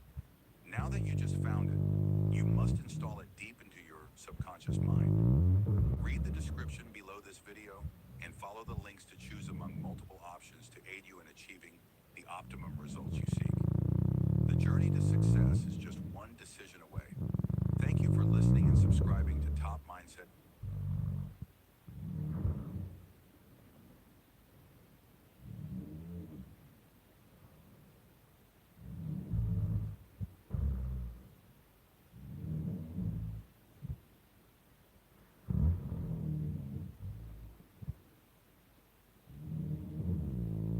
Ladies and gentlemen, listen carefully. The strongest force in your life is focus, and focus is destroyed the moment you open your mouth. Never tell people what you do. Why? Because the instant you speak, you give away power. Energy leaves your vision, And doubt enters through the words of others. When you talk too much, you invite criticism. You invite envy. You invite the weakness of opinions from those who have achieved nothing. And what happens? Their doubts sink into your mind, poisoning your belief. That is how dreams die, not by failure, but by exposure. True builders keep quiet. The tallest trees grow in silence. The most powerful rivers carve mountains without noise. Your goals are seeds, and every seed grows in darkness first. Speak too soon, and you dig it up before it has roots. Remember, results are the only language that needs no translation. You don't need to explain. You don't need to prove. When your success stands before the world, it speaks louder than 1,000 promises. Silence is discipline. Silence is strength. While others talk, you work.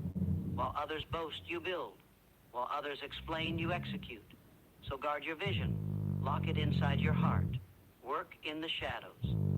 And when the time is right, step into the light. Not with words, but with victory so undeniable, the world has no choice but to respect you.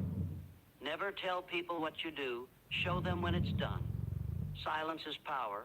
Energy wasted in talk weakens results. The more you explain, the less you execute. The more you reveal, the more you invite resistance, jealousy, and doubt. Too many people give away their vision before it is born, and then wonder why their dreams never survive. You must learn the discipline of silence, because silence guards your focus and protects your destiny. Think about it. Every time you tell people what you plan to do, you give them the opportunity to place their fears inside your mind. They tell you it's impossible. They remind you of your past failures. They laugh at you, or worse, they pretend to support you while secretly hoping you fail. That is the reality of the world. People envy more than they encourage. They criticize more than they help. They tear down more than they build. And every time you open your mouth to declare your plan, you place your seed of greatness into their hands where it will be crushed before it has the chance to grow. Your dreams are fragile in the beginning. Just like a seed buried in the soil, they need darkness, patience, and protection before they break through into the light. If you dig up the seed too early, if you expose it before it takes root, you destroy the possibility of growth. The same is true with your goals. Stop showing people the seed. Stop asking for permission. Stop explaining. Work in silence until the roots are strong enough, until the tree of success rises so tall no one can deny it. Execution creates proof, words create excuses. A man who talks about his plans may feel as if he has already accomplished something, but in truth he has done nothing. He has wasted the fire of his ambition in meaningless conversation. The successful do not talk about their moves, they make them. They do not broadcast their struggles, they overcome them. They do not seek applause before the victory. They earn it when the work is complete. When you speak less, you work more. When you work more, you achieve more. And when you achieve more, you no longer need to speak at all. Success speaks a universal language. It needs no defense, no justification, no explanation. A finished result silences every critic and erases every doubt. Let your results be your voice. Let your achievements be your response. Let your victory be your introduction. Never forget this truth. The loudest in the room is often the weakest. The person who announces every step, every goal, every dream, is usually the one who never finishes the journey. They drown in their own words. But the quiet worker, the silent grinder, the disciplined dreamer, he is the one who shocks the world. He is the one who moves in shadows and emerges with something so powerful that no one can ignore it. Silence builds mystery. It keeps people guessing. It forces them to wonder what you are doing, how you are moving, why you are progressing while they are standing still. And that mystery becomes your advantage because it prevents them from interfering, from sabotaging, from distracting you. When no one knows your moves, no one can stop them. Guard your vision. Keep it locked inside your heart. Do not feed it to careless mouths or weak minds. Do not water it with unnecessary talk. Do not hand it over to those who lack the courage to dream themselves. Your vision is sacred, and sacred things must be protected. Work in silence day after day, night after night. When others sleep, you grind. When others boast, you build. When others ask what you are doing, smile and say nothing. Let them wonder. Let them underestimate you. Let them believe you are ordinary. Then, when the time comes, let your results thunder so loud they shake the ground they stand on. The world does not remember those who promised. It remembers those who produced. History is not written by those who explained what they were going to do. It is written by those who did it.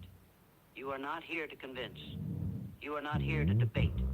You are here to create, to conquer, to dominate. And none of that requires words. So train yourself in the art of silence.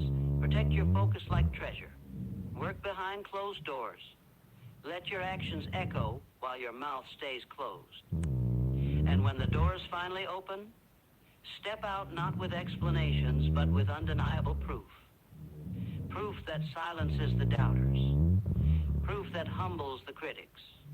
Proof that no one can deny. Never tell people what you do. Never give them the chance to poison your vision. Never waste your fire in empty talk. Build in silence, grow in darkness, rise in power, and let your success make the noise the world cannot ignore. Because at the end of the day, words fade, promises vanish, opinions mean nothing, but results, they are eternal. Results are power, results are respect, results are the only truth that cannot be challenged.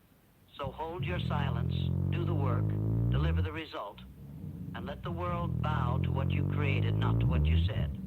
Results speak louder than explanations. You don't need to tell the world what you're going to do. You don't need to convince anyone. You don't need to explain yourself. Because when the work is done, when the proof is in your hand, no argument is necessary. Results are the only voice that cannot be silenced, the only language that everyone understands, the only evidence that demands respect. Too many people waste their strength talking. They announce their plans. They broadcast their dreams.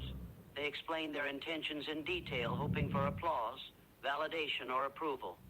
But every word they speak drains energy from their focus. Every explanation is a leak in the container of their determination. They spend their power convincing others instead of building for themselves. And at the end, they are left with empty words and no result. Understand this clearly. People do not care about your explanations. They do not believe your promises. They measure you only by what you deliver. And the more you talk, the more you weaken your position. The more you explain, the more you expose your vision to doubt, criticism, and envy. Results are respected, talk is ignored. Think about the greatest achievers in history. They did not explain their dreams to the crowd. They did not announce every step before it was taken. They moved silently, and the world only noticed when the work was complete. Builders build in silence. Creators create in silence. Warriors train in silence. Noise comes only after the victory, never before it. You must train yourself to hold your tongue. Let others waste their time in endless chatter while you execute in silence. Do not broadcast your intentions. Do not reveal your strategies. Do not open the door for envy and sabotage. Guard your vision like a treasure, because it is. If you reveal it too soon, you invite destruction. If you protect it, you give it the chance to grow strong enough to stand on its own. When you chase your goals in silence, you keep your focus pure. There is no distraction, no outside noise, no interference. Every ounce of energy goes into the work, not into defending it. And when the work is finished, when the dream becomes reality, the result will announce itself with a force no words could ever match. Do you know why people love to talk about their plans? Because it feels like progress. It gives a temporary high. They get the applause now without doing the work. But that applause is empty, because when it is time to execute, they have nothing left inside. They have already burned the fire of their ambition in talk. They became satisfied with words instead of hungry for results. Don't fall into that trap. Silence requires strength. Silence requires patience. Silence requires discipline. It takes courage to hold back your words, to resist the temptation of announcing your dreams, to endure the waiting without recognition. But those who master silence are the ones who shock the world. They appear suddenly, without warning, carrying a result so powerful that no one saw it coming, and no one can deny it. Remember this: promises fade, excuses multiply, but results remain. You do not have to prove yourself to anyone in advance. You do not have to justify your vision. You do not need permission. All you need is the courage to execute, the discipline to stay silent, and the relentless drive to finish what you start. When you do, the result will silence every critic, humble every doubter, and inspire every witness. Results create authority. Results build respect. Results earn admiration. Explanations do none of these. Talking will not give you influence. Explaining will not give you power. Only execution, only delivery, only victory gives you the right to stand tall. So the next time you feel the urge to tell people what you are doing, stop. The next time you want to explain your dreams, stop. The next time you are tempted to reveal your moves, stop. Ask yourself, do I want to talk or do I want to win? Do I want applause now or do I want respect forever? Work in silence, grind in silence, build in silence. Let them wonder what you are up to. Let them underestimate you. Let them think you are doing nothing. Then shock them with undeniable proof. Shock them with results so clear, so powerful, so absolute that no explanation is required. At the end of the day, explanations are forgotten, but results are remembered. Talk is ignored, but results are celebrated.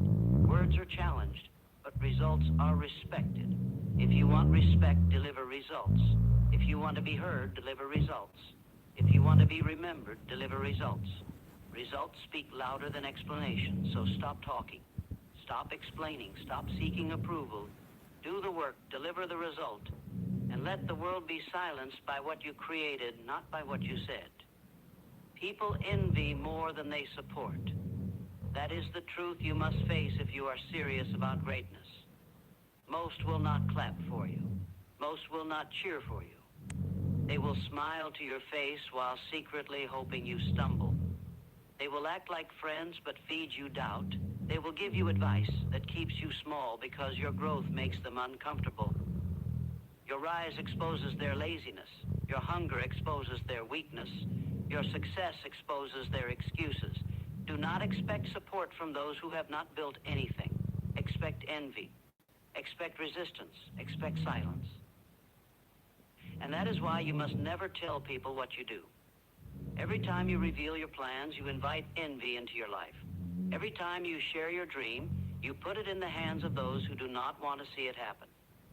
They may not stop you directly, but their words of doubt, their subtle discouragement, their hidden negativity will creep into your mind. And once doubt enters, focus weakens. Once focus weakens, discipline crumbles. That is how dreams die. Not from failure, but from exposure to envy. Understand this, your vision was given to you, not to them. They cannot see it, they cannot feel it, they cannot understand it. So when you speak it to them, you expect faith from those who live in fear. You expect courage from those who live in excuses. You expect support from those who envy more than they encourage. That is foolishness. Stop expecting lions to understand sheep. Stop expecting winners' faith from losers' minds. Your dream is a seed. Seeds grow in silence, underground, hidden from the world. If you dig them up too early, they die. If you expose them before they take root, they never grow. Your goals are the same. Protect them in silence. Work on them in secret. Water them with action, not words. And when the roots are strong, when the tree rises, then and only then will the world see what you built. Envy is everywhere. It is in your friends, your family, your colleagues, even in strangers. Some people don't want you to succeed simply because they did not. They gave up, so they want you to give up. They quit, so they want you to quit. They settled, so they want you to settle. But if you are wise, you will not give them the chance. You will guard your dream. You will protect your vision.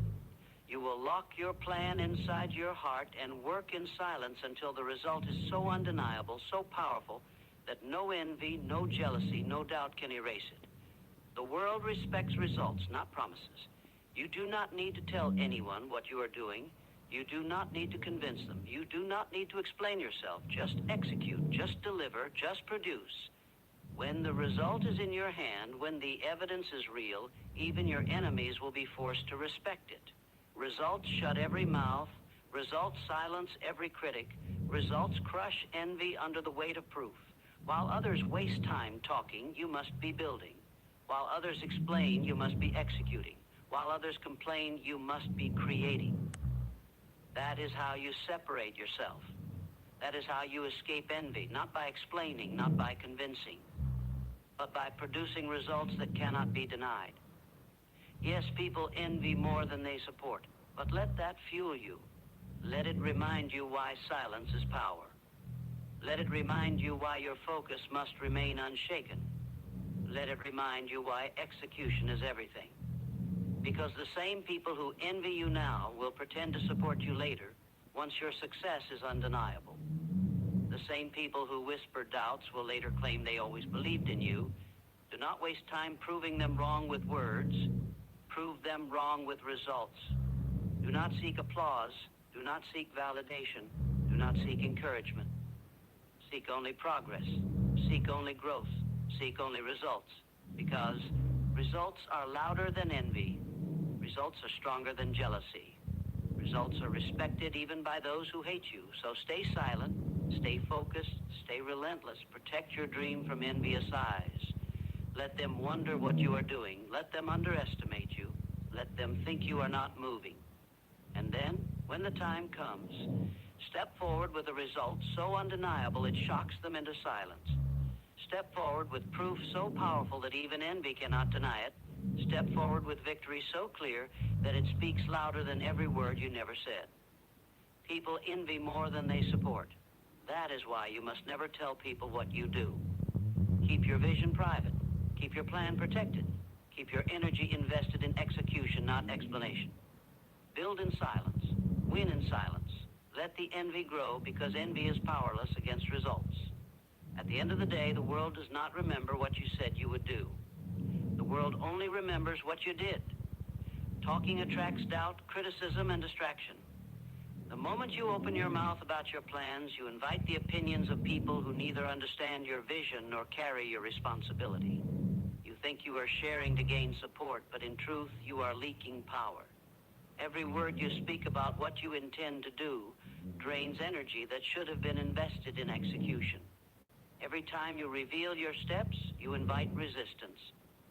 Talking weakens the dream, silence protects it.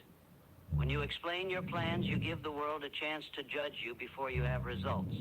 They criticize your idea, not because it is impossible, but because they cannot see what you see. They distract you with their doubts, not because they are wise, but because they are limited. They pull you into endless debates, endless opinions, endless negativity. And by the time you finish defending yourself, you have lost the focus to act. This is why so many people never finish what they start.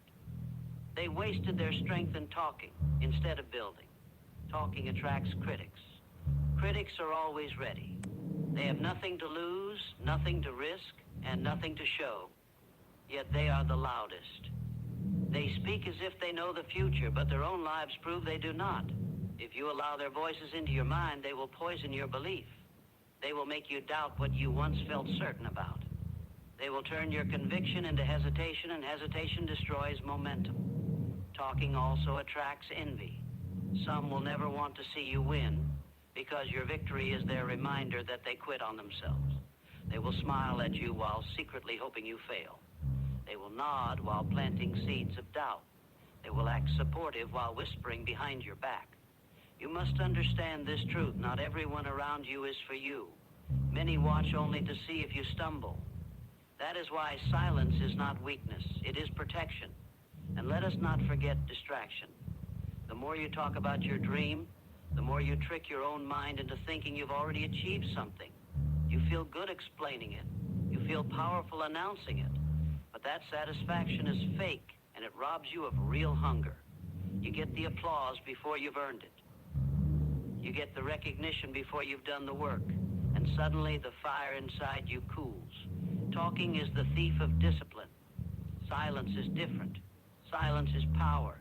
Silence keeps your focus sharp. Silence keeps your energy concentrated. Silence protects you from critics, from envy, from distraction. In silence, there are no outside voices, no unnecessary doubts, no wasted explanations. There is only you, your vision, and your work. And that is all you need. Execution is the only proof the world respects. Nobody remembers what you... My friends, There is a truth so simple, so often overlooked, that it explains why few succeed while the majority drift through life waiting for a miracle. Success demands more of you than comfort ever will. Every great achievement in history was born not from convenience, but from compulsion. The deliberate forcing of oneself to act in the direction of a worthy purpose.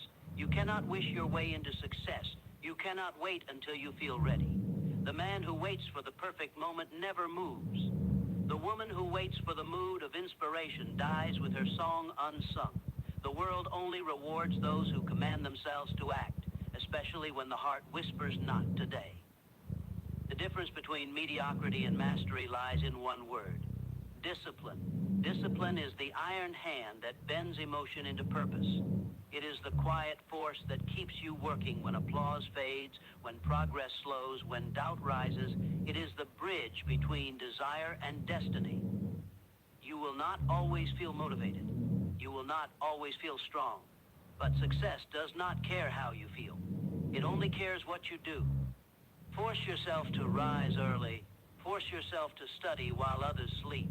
Force yourself to build habits that shape destiny. For every time you act against your own laziness, you sharpen the blade of your willpower, and that blade, once honed, can cut through any obstacle life places before you. Remember this eternal law: you are the master of your fate because you are the master of your mind. Your thoughts are the architects, your actions the builders, and your habits the bricks of your destiny.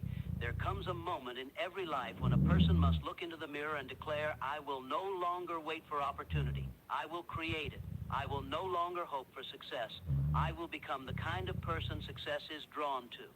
So force yourself to do what success requires, and soon you will no longer need to force yourself at all, for success will have become your nature and discipline your greatest freedom. There is a power within every man and woman that, when properly directed, can lift them from the lowest valleys of struggle to the highest peaks of achievement. Yet most people never awaken this power because they never make a clear decision about what they truly want. They drift, hoping the chance will favor them, that fate will bless them, or that time itself will somehow deliver success to their doorstep. But life does not reward the drifter. It rewards the doer, the one who decides with absolute clarity what he desires, and then disciplines himself to act until that desire becomes reality. Definiteness of purpose is the starting point of all accomplishment. You must know exactly what you want before you can expect to obtain it. A ship without a compass will never reach its port, no matter how strong the wind may blow. Likewise, a mind without a definite purpose wanders endlessly, blown from one idea to another, from one emotion to the next, until the years are gone and nothing of substance remains. The man who knows what he wants, and who is willing to pay the price to achieve it, holds in his hands the key to every door that success guards. Yet knowing what you want is not enough. You must force yourself to act upon it. Every worthy goal demands the price of discipline. Success does not come to those who merely wish or hope or dream. It comes to those who move, to those who rise early, work late, and persist long after the initial enthusiasm has faded. The path to greatness is paved not with good intentions, but with daily acts of courage. The courage to do what must be done, whether you feel like it or not. You must become your own master. Before you can command the circumstances of your life, you must first command yourself. This is the hardest battle you will ever fight. The battle against the weaker self that seeks comfort, procrastination, and ease. There is a voice inside that whispers, rest a little longer, try again tomorrow. That voice is the enemy of your potential. Silence it. Replace it with the voice of purpose that says, do it now. For every time you act in spite of resistance, you strengthen the muscle of willpower. Each act of self-discipline becomes a step toward mastery. There is no substitute for consistent effort. You cannot cheat success. It demands its full price, and it demands payment in advance. Every hour of focused work, every sacrifice of comfort, every moment you choose to stay on the path when others quit, all of it accumulates into an invisible force that draws success to you. The world may not notice your struggle at first. People may doubt you, laugh at you, or question your sanity. But keep moving. The results will speak louder than words. When you possess a definite purpose, your mind becomes magnetized with it. You begin to see opportunities where others see obstacles. You attract ideas, people, and resources that align with your objective. The universe itself seems to bend in your favor because you have given it direction. The aimless man says, I'll take whatever comes my way. The purposeful man says, I will create what I desire. One drifts, the other directs. One complains of circumstances, the other creates them. And understand this: success does not require brilliance, luck, or privilege. It requires persistence guided by a clear purpose. The difference between the ordinary and the extraordinary lies not in talent, but in the unwavering commitment to act when others hesitate. You will meet failure, yes, but failure is only temporary for the one who refuses to accept it as final. Every setback carries within it a lesson, a seed of improvement, if only you have the courage to search for it. There will be days when your spirit is weary and your mind clouded with doubt. On those days, remember that emotion is temporary, but purpose is permanent. The man who is ruled by feelings will live a life of inconsistency. The man who is ruled by purpose becomes unstoppable. You cannot wait for inspiration to carry you forward. You must move first, and inspiration will follow. The will to act must come before the desire to act. Do not seek an easy life. Seek a meaningful one. Ease breeds weakness. Challenge breeds strength. The mountains you climb in discipline will shape the character you need to stand on the summit of success. Every great figure who ever rose to power, wealth, or influence did so by forcing themselves to do what others would not. They acted with purpose when others hesitated, and they persisted when others surrendered. Their secret was not genius, it was the courage to follow through. And so, if you would be successful, choose today to take command of your mind, write down your purpose in clear, specific words, read it daily, let it burn in your consciousness until it becomes an obsession, then act upon it with unrelenting determination. When fatigue whispers, remember your purpose. When temptation offers distraction, remember your purpose. When failure knocks at your door, greet it as a teacher and move forward. The day you learn to do what must be done, whether or not you feel like doing it, that is the day you begin to rise above the masses. That is the day success begins to recognize your name. Force yourself to do what success requires, and soon the force will no longer feel like struggle, for habit will have transformed it into second nature. Discipline, once painful, will become your ally. Purpose, once a dream, will become your reality. Because the truth is simple. You were not born to drift. You were born to direct. You were not created to wait. You were created to act. And when you align your mind, your effort, and your will toward a definite purpose, there is no force on earth that can deny you the life you have chosen to build. There is a secret possessed by every man or woman who has risen above the ordinary, a secret that transforms weakness into power and dreams into destiny. That secret is self-discipline, the ability to command yourself to do what must be done whether you feel like doing it or not. Without it, talent decays, ambition fades, and potential rots in the soil of indecision.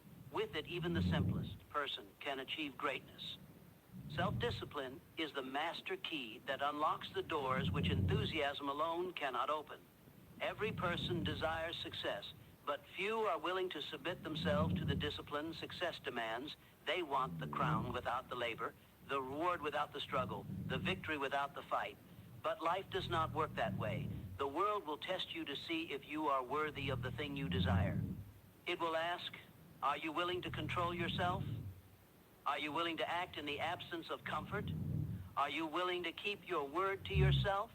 Until you can answer yes through your actions, not merely through your words, you will find that opportunity slips through your fingers like sand.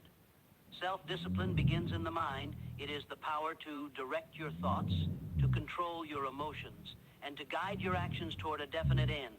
A man who cannot control his thoughts is like a ship without a rudder. He drifts wherever the current of circumstance carries him. The disciplined man, however, sets his own course and commands the winds of habit to obey his will. He understands that no outside force can master him unless he first surrenders the reins of self-control. Every habit, good or bad, begins with a single act repeated. Each time you choose the harder right over the easier wrong, you add strength to your character. Each time you keep a promise to yourself, you increase your confidence. Each time you act when you would rather rest, you prove to your own mind that you are its master, not its slave. Discipline, therefore, is not punishment, it is liberation. It frees you from the tyranny of mood, From the prison of procrastination, from the constant sway of impulse, the man of discipline rises before the sun, not because he enjoys the early hour, but because he enjoys the results that come from it. The woman of discipline turns away from distraction, not because she is made of iron, but because she knows that focus is the price of excellence. They have learned to do what others refuse to do, and that is why they possess what others only dream about. Self-discipline is the invisible line that separates the successful from the sorrowful, the fulfilled from the frustrated. The undisciplined mind seeks comfort above all things. If you've done enough, and every time you listen to that voice, you strengthen weakness. But the disciplined mind answers back, no, I move now, I do what must be done, for success waits for no one. That response is the beginning of power. That decision, repeated day after day, is the birth of greatness. The giants of history were not born with superior gifts. They were ordinary people who learned to master themselves when it mattered most. There will be days when you are tired, when no one believes in you, when the progress you make seems too small to matter. Those are the days that test your discipline. Remember, anyone can act when it's easy. The true measure of character is found in what you do when the world is not watching, when there is no applause, when the only voice urging you forward is your own. That is when champions are made. Every ounce of discipline in those lonely hours is a down payment on the rewards that will one day appear. The disciplined person lives by principle, not by passion. He works from decision, not from desire. He understands that feelings are fleeting, but commitments endure. He treats his goals as commands, not suggestions. And through this unwavering obedience to his higher purpose, he gradually shapes his destiny. Others may envy his success, but few are willing to endure the sacrifice that built it. Discipline is the price you pay for freedom. The freedom to live on your own terms, to fulfill your potential, and to stand tall among those who surrendered to weakness. If you would rise to any height of achievement, you must first conquer yourself. Conquer the laziness that whispers excuses. Conquer the fear that freezes your ambition. Conquer the doubt that tells you you're not ready. For every moment you delay, someone with greater discipline moves ahead. Time does not pause for hesitation. Each sunrise brings the same question. Will you command this day, or will you allow it to command you? There is a law as certain as gravity. Those who master themselves master their world. The disciplined person becomes a magnet for opportunity because people trust the one who keeps his word, who delivers what he promises, who does not crumble under pressure. His consistency becomes his reputation, and his reputation becomes his reward. The world bows to the individual who first bows to his own principles. In the end, success is not an act, it is a habit, and habit is born of discipline. When you force yourself to do what success requires, you gradually eliminate the need for force. The struggle becomes strength, and strength becomes nature. The actions that once demanded effort begin to flow effortlessly because discipline has rewritten the code of your character. You become the kind of person who simply does what needs to be done, without debate, without delay, without doubt. So when you rise tomorrow, remember this truth. The easiest path leads downward. The harder path, the one of self-control, consistency, and effort, is the only one that leads upward. Force yourself to walk that road. Force yourself to think clearly, act decisively, and stay loyal to your purpose. And one day, when others call you lucky, you will know the truth. Luck had nothing to do with it. It was discipline, quiet, steady, relentless discipline that made you unstoppable. There are two mighty forces that shape every destiny, faith and action. One without the other is powerless. Faith alone can inspire, but without action it remains a dream. Action alone can move, but without faith it lacks direction. Only when these two forces unite does a person unlock the full measure of their potential. Faith is the seed, action is the growth. Faith is the vision, action is the work that brings it to life. Together, they form the heartbeat of all achievement. Every great accomplishment begins with belief. Belief in oneself, in a cause, in the unseen possibility of something greater. Before any invention, discovery, or success appeared in the physical world, it existed first as a thought in the mind of one who refused to doubt. Faith gives birth to vision. It allows a person to see the result before it exists, to feel the triumph before it is won. But faith, if not followed by movement, becomes a comfortable illusion, a fantasy that deceives the dreamer into thinking progress has been made when, in truth, nothing has changed. Action is faith's companion, its proof, and its power. When you act upon your belief, you declare to the world, I trust that what I seek is possible, and I am willing to move toward it. Every step you take in faith strengthens that belief. Every deed done in courage makes your conviction real. You cannot wait for certainty before acting, for certainty never comes to those who stand still. Action itself creates certainty. The moment you begin, the path reveals itself. Those who demand to see the whole staircase before taking the first step will wait forever at the bottom. Faith and action are like wings. With one alone, you only circle in place, but with both you rise. The man who believes without acting remains a dreamer. The man who acts without believing becomes a laborer without vision. But the man who believes deeply and acts boldly becomes a creator, a builder of worlds, a master of circumstances, a conqueror of his own limitations. His faith fuels his effort, and his effort justifies his faith. There will be moments when doubt whispers to you. It will tell you that your goal is too far, your dream too grand, your chances too small. It will tempt you to retreat into the safety of hesitation. But remember this truth, doubt and fear are only shadows that vanish when faced with the light of decisive action. You cannot think your way out of fear. You must act your way out of it.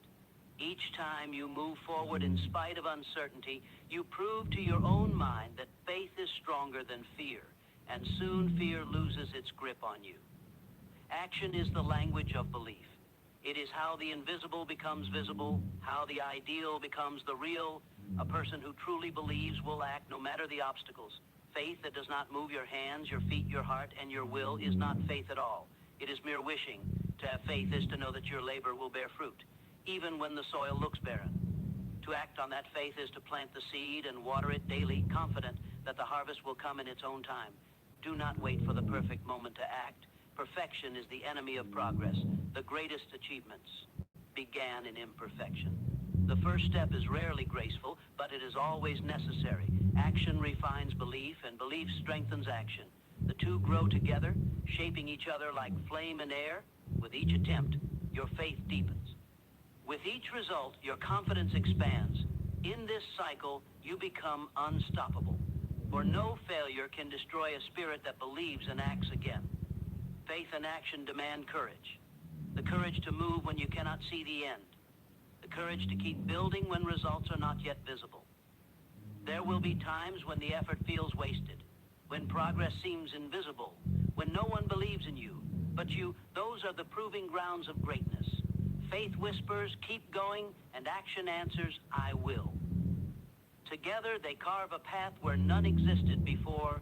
Success, in its purest form, is the result of this harmony. It is the reward given to those who dared to believe when others doubted, and who dared to act when others hesitated. Every mountain ever climbed began with a single step taken in faith. Every empire built began with a single decision, backed by relentless action. Those who wait for the right mood, the right time, or the right sign miss the truth. The right time is the moment you decide to move. Faith without work is a dream. Work without faith is labor. But faith with work is creation. It is power. It is the force that transforms an ordinary life into an extraordinary one. When you live in that union, you no longer chase success. You attract it because the energy of belief and the momentum of effort make you magnetic. You become the kind of person who not only envisions the impossible, but brings it into existence. So if you would rise above the crowd, stop waiting for guarantees, stop seeking permission, stop asking, will this work? And start declaring, I will make this work. Stand on your faith and let your actions speak louder than your fears. Each small deed done in belief becomes a brick in the foundation of your success. Each disciplined effort is a declaration that you will not be stopped. Force yourself to act upon what you believe, even when no one else sees your vision. Faith will give you the courage to start. Action will give you the strength to continue. And when your faith and your action finally meet their reward, the world will call it luck or fate, but you will know the truth. It was neither luck nor fate. It was the deliberate partnership between your belief and your labor. It was faith in motion. It was the quiet, relentless union of thought and deed that brought your dream to life. That, and only that, is the power that builds empires, heals failure, and transforms an ordinary existence into a masterpiece of purpose. Believe, act, persist, and success will not only follow you, it will belong to you. There comes a moment in every life when emotion fades and only persistence remains at the beginning of any great journey. Enthusiasm burns bright. You feel the thrill of a new goal, the excitement of possibility, the rush of purpose. But emotion is a spark, not a flame. It lights the path, but it cannot sustain the journey. When the excitement dies, when the results are slow, when the road grows dark and uncertain, that is when the true test begins. Success belongs not to the one who feels inspired, but to the one who keeps moving when inspiration is gone. Emotion is temporary. Persistence is eternal. Feelings change like the weather, bright one day, stormy the next. But persistence is the calm beneath the storm, the unshakable determination that says, I will continue, no matter how I feel. It is the refusal to quit when comfort calls, the courage to act when doubt screams, the quiet voice that repeats, keep going. That voice, steady and strong, is the mark of greatness. Too many people surrender their dreams the moment the thrill wears off. They begin with passion, but end in excuse. They say, I've lost my motivation, as if success waits for emotion's permission. But the truth is simple. You are not meant to be ruled by feeling. You are meant to be ruled by will. The man who acts only when he feels inspired will never build anything lasting, because emotions are fleeting. The man who acts regardless of feeling becomes unstoppable, because persistence outlives emotion every time. The successful do not always feel powerful. They simply persist in spite of weakness. They do not always feel confident. They persist through doubt until confidence returns. They do not always feel motivated. They rely on discipline until motivation catches up. They understand that persistence is not about how you feel today, but about what you do every day. Every mountain demands this lesson. At the base, excitement fuels the climb. Midway, fatigue arrives, and emotion begins to fade. Near the summit, pain shouts. Ladies and gentlemen, listen carefully. The strongest force in your life is focus. And focus is destroyed the moment you open your mouth. Never tell people what you do. Why? Because the instant you speak, you give away power. Energy leaves your vision, and doubt enters through the words of others. When you talk too much, you invite criticism. You invite envy. You invite the weakness of opinions from those who have achieved nothing. And what happens? Their doubts sink into your mind, poisoning your belief. That is how dreams die, not by failure, but by exposure. True builders keep quiet. The tallest trees grow in silence. The most powerful rivers carve mountains without noise. Your goals are seeds, and every seed grows in darkness first. Speak too soon, and you dig it up before it has roots. Remember, results are the only language that needs no translation. You don't need to explain. You don't need to prove. When your success stands before the world, it speaks louder than 1,000 promises. Silence is discipline. Silence is strength. While others talk, you work.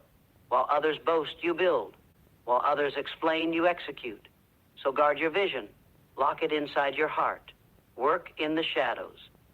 And when the time is right, step into the light, not with words, but with victory so undeniable, the world has no choice but to respect you.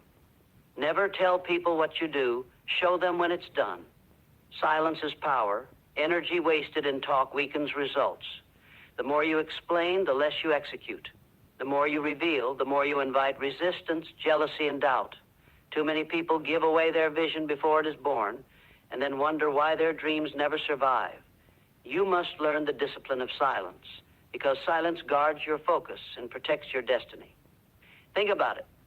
Every time you tell people what you plan to do, you give them the opportunity to place their fears inside your mind.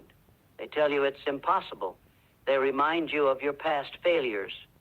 They laugh at you, or worse, they pretend to support you while secretly hoping you fail. That is the reality of the world. People envy more than they encourage. They criticize more than they help. They tear down more than they build. And every time you open your mouth to declare your plan, You place your seed of greatness into their hands where it will be crushed before it has the chance to grow. Your dreams are fragile in the beginning. Just like a seed buried in the soil, they need darkness, patience, and protection before they break through into the light. If you dig up the seed too early, if you expose it before it takes root, you destroy the possibility of growth. The same is true with your goals. Stop showing people the seed. Stop asking for permission. Stop explaining. Work in silence until the roots are strong enough, until the tree of success rises so tall no one can deny it. Execution creates proof, words create excuses. A man who talks about his plans may feel as if he has already accomplished something, but in truth he has done nothing. He has wasted the fire of his ambition in meaningless conversation. The successful do not talk about their moves, they make them. They do not broadcast their struggles, they overcome them. They do not seek applause before the victory. They earn it when the work is complete. When you speak less, you work more. When you work more, you achieve more. And when you achieve more, you no longer need to speak at all. Success speaks a universal language. It needs no defense, no justification, no explanation. A finished result silences every critic and erases every doubt. Let your results be your voice. Let your achievements be your response. Let your victory be your introduction. Never forget this truth. The loudest in the room is often the weakest. The person who announces every step, every goal, every dream, is usually the one who never finishes the journey. They drown in their own words. But the quiet worker, the silent grinder, the disciplined dreamer, he is the one who shocks the world. He is the one who moves in shadows and emerges with something so powerful that no one can ignore it. Silence builds mystery. It keeps people guessing. It forces them to wonder what you are doing, how you are moving, why you are progressing while they are standing still. And that mystery becomes your advantage because it prevents them from interfering, from sabotaging, from distracting you. When no one knows your moves, no one can stop them. Guard your vision. Keep it locked inside your heart. Do not feed it to careless mouths or weak minds. Do not water it with unnecessary talk. Do not hand it over to those who lack the courage to dream themselves. Your vision is sacred, and sacred things must be protected. Work in silence day after day, night after night. When others sleep, you grind. When others boast, you build. When others ask what you are doing, smile and say nothing. Let them wonder. Let them underestimate you. Let them believe you are ordinary. Then, when the time comes, let your results thunder so loud they shake the ground they stand on. The world does not remember those who promised. It remembers those who produced. History is not written by those who explained what they were going to do. It is written by those who did it. You are not here to convince. You are not here to debate. You are here to create, to conquer, to dominate. And none of that requires words. So train yourself in the art of silence. Protect your focus like treasure. Work behind closed doors. Let your actions echo while your mouth stays closed. And when the doors finally open, step out not with explanations, but with undeniable proof. Proof that silences the doubters. Proof that humbles the critics. Proof that no one can deny. Never tell people what you do. Never give them the chance to poison your vision. Never waste your fire in empty talk. Build in silence, grow in darkness, rise in power, and let your success make the noise the world cannot ignore. Because at the end of the day, words fade, promises vanish, opinions mean nothing, but results, they are eternal. Results are power, results are respect, results are the only truth that cannot be challenged. So hold your silence, do the work, deliver the result, and let the world bow to what you created, not to what you said. Results speak louder than explanations. You don't need to tell the world what you're going to do. You don't need to convince anyone. You don't need to explain yourself. Because when the work is done, when the proof is in your hand, no argument is necessary. Results are the only voice that cannot be silenced, the only language that everyone understands, the only evidence that demands respect. Too many people waste their strength talking. They announce their plans. They broadcast their dreams. They explain their intentions in detail, hoping for applause, validation, or approval. but every word they speak drains energy from their focus. Every explanation is a leak in the container of their determination. They spend their power convincing others instead of building for themselves. And at the end, they are left with empty words and no result. Understand this clearly. People do not care about your explanations. They do not believe your promises. They measure you only by what you deliver. And the more you talk, the more you weaken your position. The more you explain, the more you expose your vision to doubt, criticism, and envy. Results are respected, talk is ignored. Think about the greatest achievers in history. They did not explain their dreams to the crowd. They did not announce every step before it was taken. They moved silently, and the world only noticed when the work was complete. Builders build in silence. Creators create in silence. Warriors train in silence. Noise comes only after the victory, never before it. You must train yourself to hold your tongue. Let others waste their time in endless chatter while you execute in silence. Do not broadcast your intentions. Do not reveal your strategies. Do not open the door for envy and sabotage. Guard your vision like a treasure, because it is. If you reveal it too soon, you invite destruction. If you protect it, you give it the chance to grow strong enough to stand on its own. When you chase your goals in silence, you keep your focus pure. There is no distraction, no outside noise, no interference. Every ounce of energy goes into the work, not into defending it. And when the work is finished, when the dream becomes reality, the result will announce itself with a force no words could ever match. Do you know why people love to talk about their plans? Because it feels like progress. It gives a temporary high. They get the applause now without doing the work. But that applause is empty, because when it is time to execute, they have nothing left inside. They have already burned the fire of their ambition in talk. They became satisfied with words instead of hungry for results. Don't fall into that trap. Silence requires strength. Silence requires patience.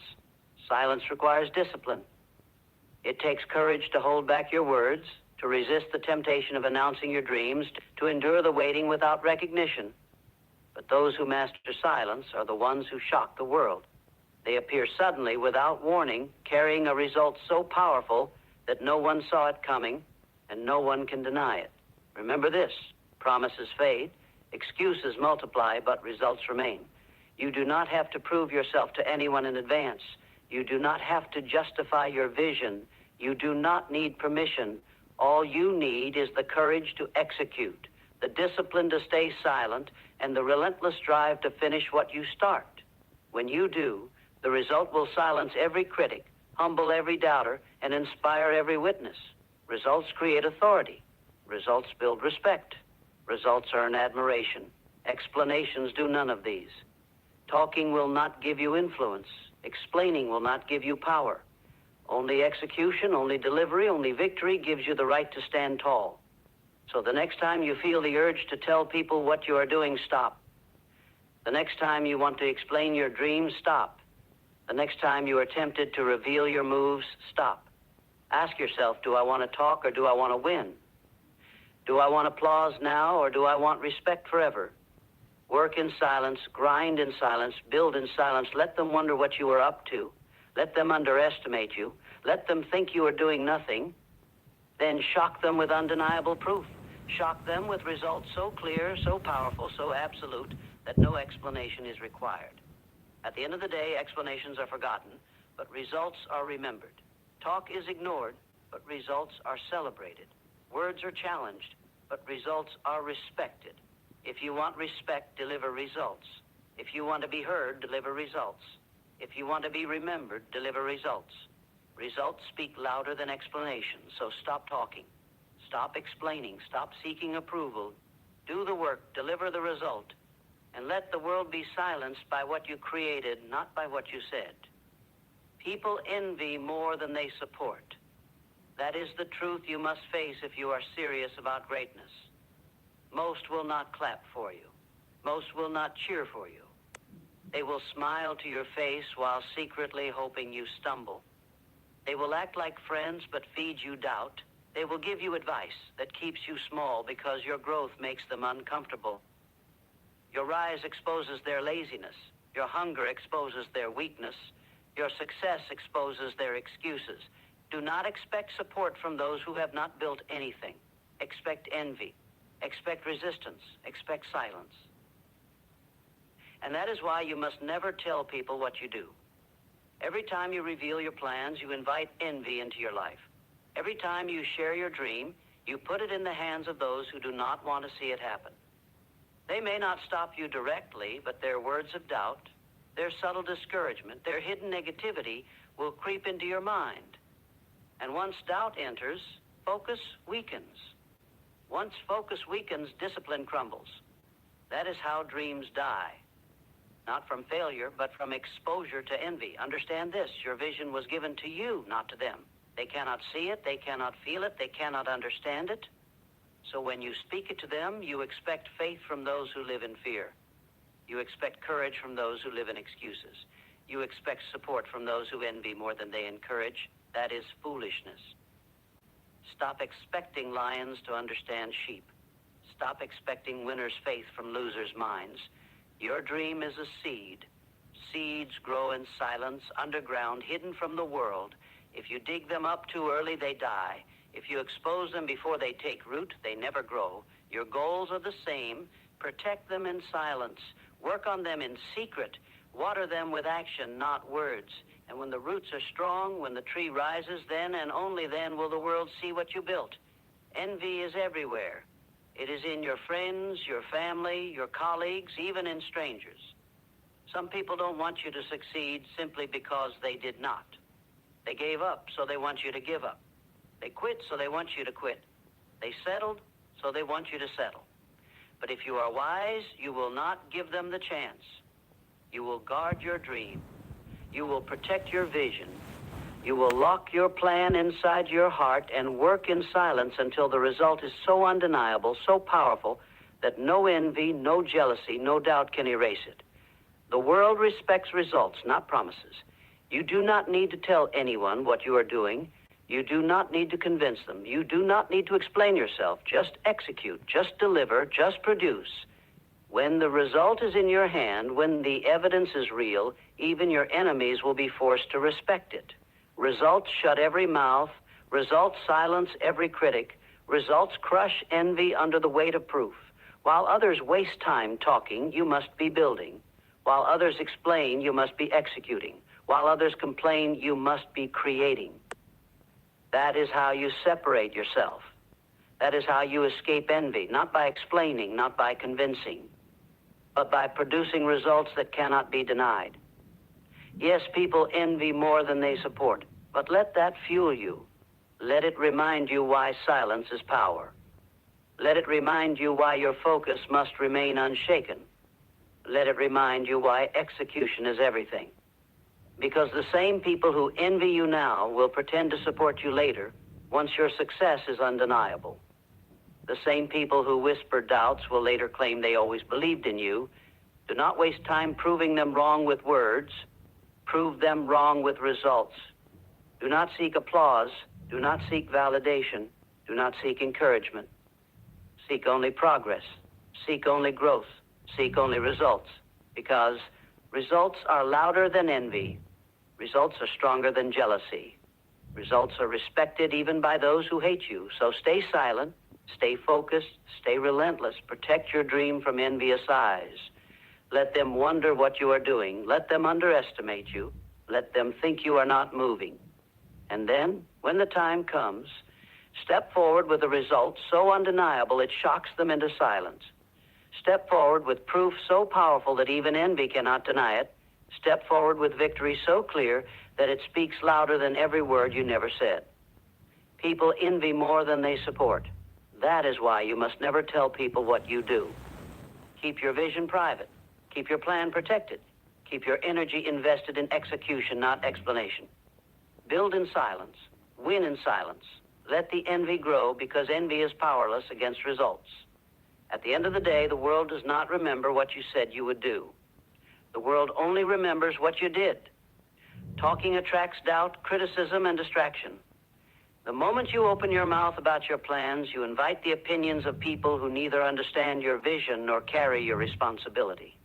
You think you are sharing to gain support, but in truth, you are leaking power. Every word you speak about what you intend to do drains energy that should have been invested in execution. Every time you reveal your steps, you invite resistance. Talking weakens the dream, silence protects it. When you explain your plans, you give the world a chance to judge you before you have results.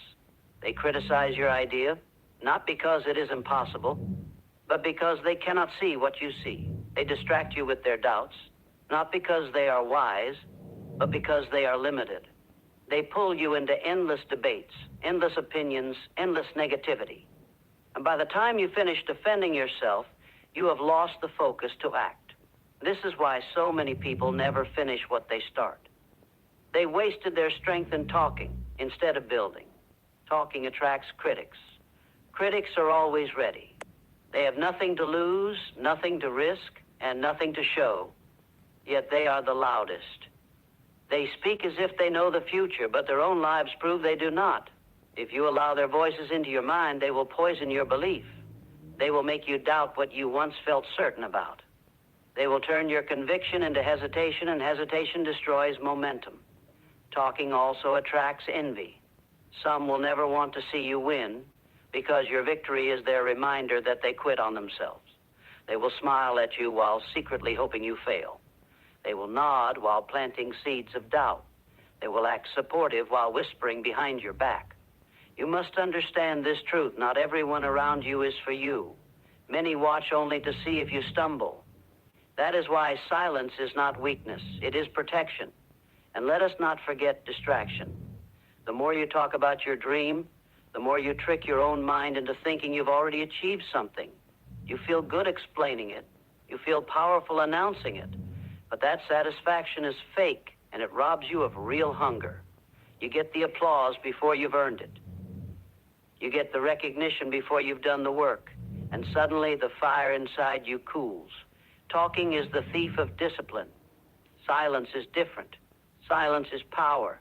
Silence keeps your focus sharp. Silence keeps your energy concentrated. Silence protects you from critics, from envy, from distraction. In silence, there are no outside voices, no unnecessary doubts, no wasted explanations. There is only you, your vision, and your work. And that is all you need. Execution is the only proof the world respects. No.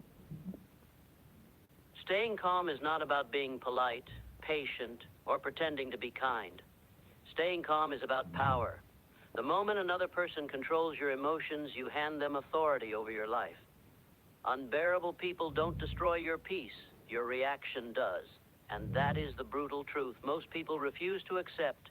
Unbearable people exist for one reason: to test your self-mastery. Life does not reward the loud, the reactive, or the emotionally weak. It rewards the individual who can think clearly under pressure. When someone provokes you, insults you, or drains you, they are offering you a choice. React like the average person or rise above like the disciplined one. Every emotional outburst is a confession of weakness. Anger feels powerful, but it is the fastest way to lose control. The calm mind always wins because it sees options others miss. While others argue, complain, or explode, the focused individual observes, decides, and moves forward. That is how influence is built, not through noise, but through control. You cannot control people, but you can control your response. And that control is the foundation of achievement. When you stay calm, you protect your energy. When you protect your energy, you protect your focus. And focus is the gateway to every meaningful result in life. Silence is not surrender. Silence is strategy. When you refuse to react, you deny unbearable people the reward they seek. They feed on attention, chaos, and emotional engagement.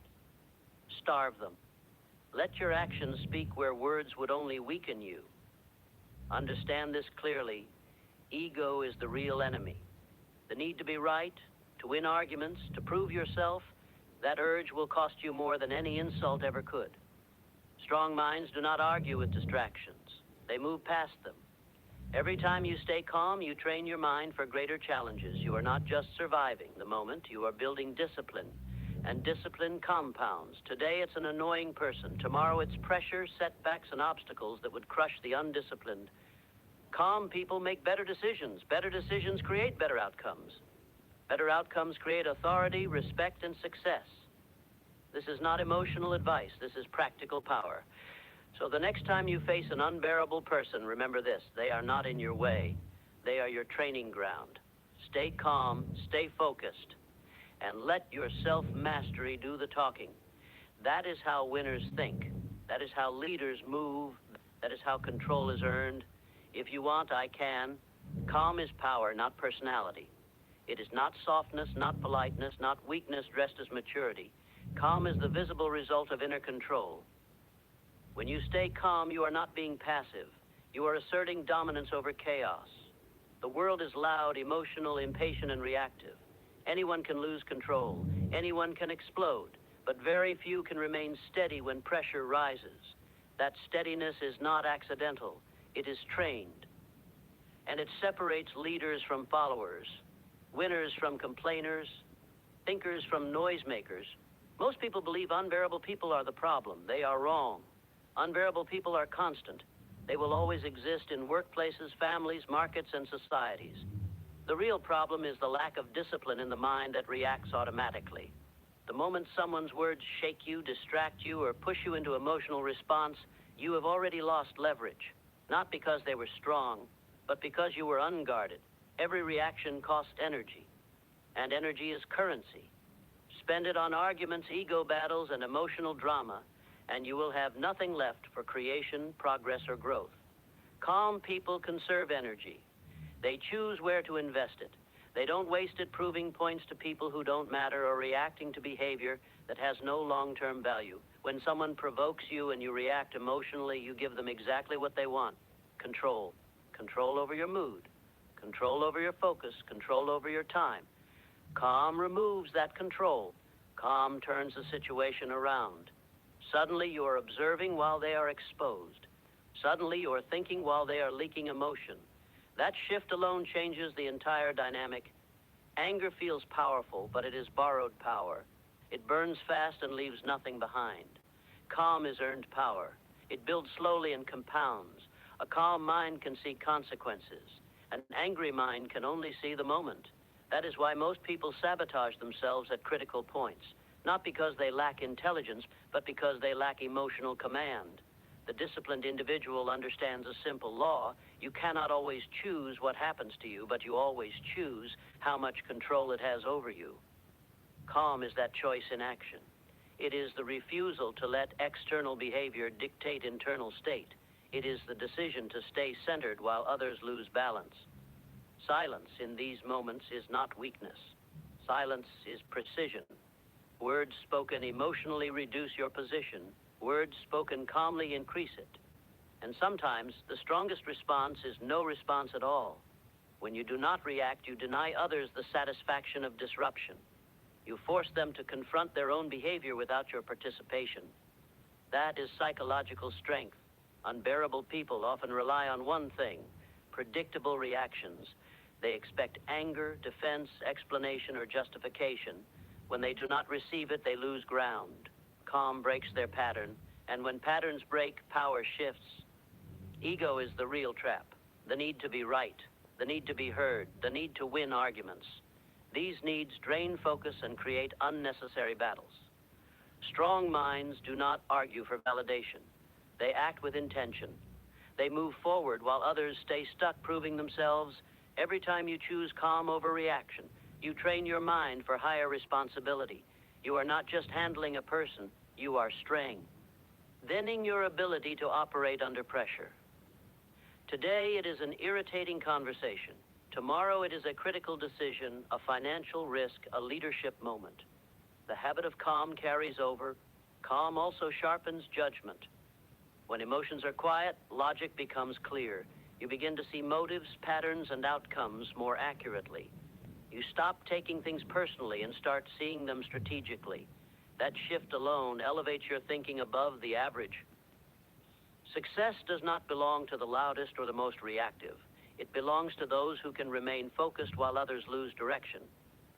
Calm allows consistency. Consistency builds trust. Trust creates influence. Influence opens doors that force never can. This is not about suppressing emotion. It is about mastering it. Emotion is energy, and energy must be directed, not unleashed. Calm is the channel through which energy becomes productive instead of destructive. When you stay calm with unbearable people, you are sending a message, not to them, but to yourself. A message that says, I am in control. I decide my state. I do not surrender my power to external noise. That mindset changes how you walk, speak, and decide. It changes how people treat you, not because you demand respect, but because calm commands it naturally. So understand this clearly. Unbearable people are not obstacles. They are training. They are resistance designed to reveal your level of self-command. Each encounter is an opportunity to either strengthen your discipline or expose its absence. Choose calm. Not because it is easy, but because it is powerful. Choose calm because control is the foundation of achievement. Choose calm because the person who masters the mind masters the outcome. Unbearable people are tests, not problems. They are not accidents, not curses, not unfair obstacles placed in your life to slow you down. They are pressure points designed to expose how much control you actually have over yourself. Anyone can stay composed when conditions are comfortable. Anyone can be polite when respected. But the true measure of strength appears when patience is stretched, ego is challenged, and emotions are provoked. Most people fail this test without realizing it. They blame the person, the situation, the timing. They say, if only people were different, I would be calm. That belief is weakness disguised as logic. The world does not adjust itself to your comfort. It tests you, and unbearable people are one of its favorite tools. The moment someone irritates you, interrupts your focus, or disrespects you, the test begins. Will you react automatically or will you respond deliberately? Reaction is instinct. Response is discipline. One leaks power, the other builds it. Every time you choose reaction, you confirm that external behavior controls your internal state. Every time you choose response, you prove the opposite. Unbearable people often carry traits you dislike because those traits challenge your sense of order, control, or ego. They talk too much, complain too often, disrespect boundaries, or seek attention, but their behavior is not what drains you. Your mental engagement with it does. You don't lose energy because they exist. You lose energy because you fight them emotionally instead of mastering yourself mentally. Think clearly. If someone can disturb your peace with words, they have leverage over you. That leverage is not given by them. It is granted by you. And once granted, it spreads. Focus breaks. Judgment weakens. Time is wasted replaying conversations that produce no progress.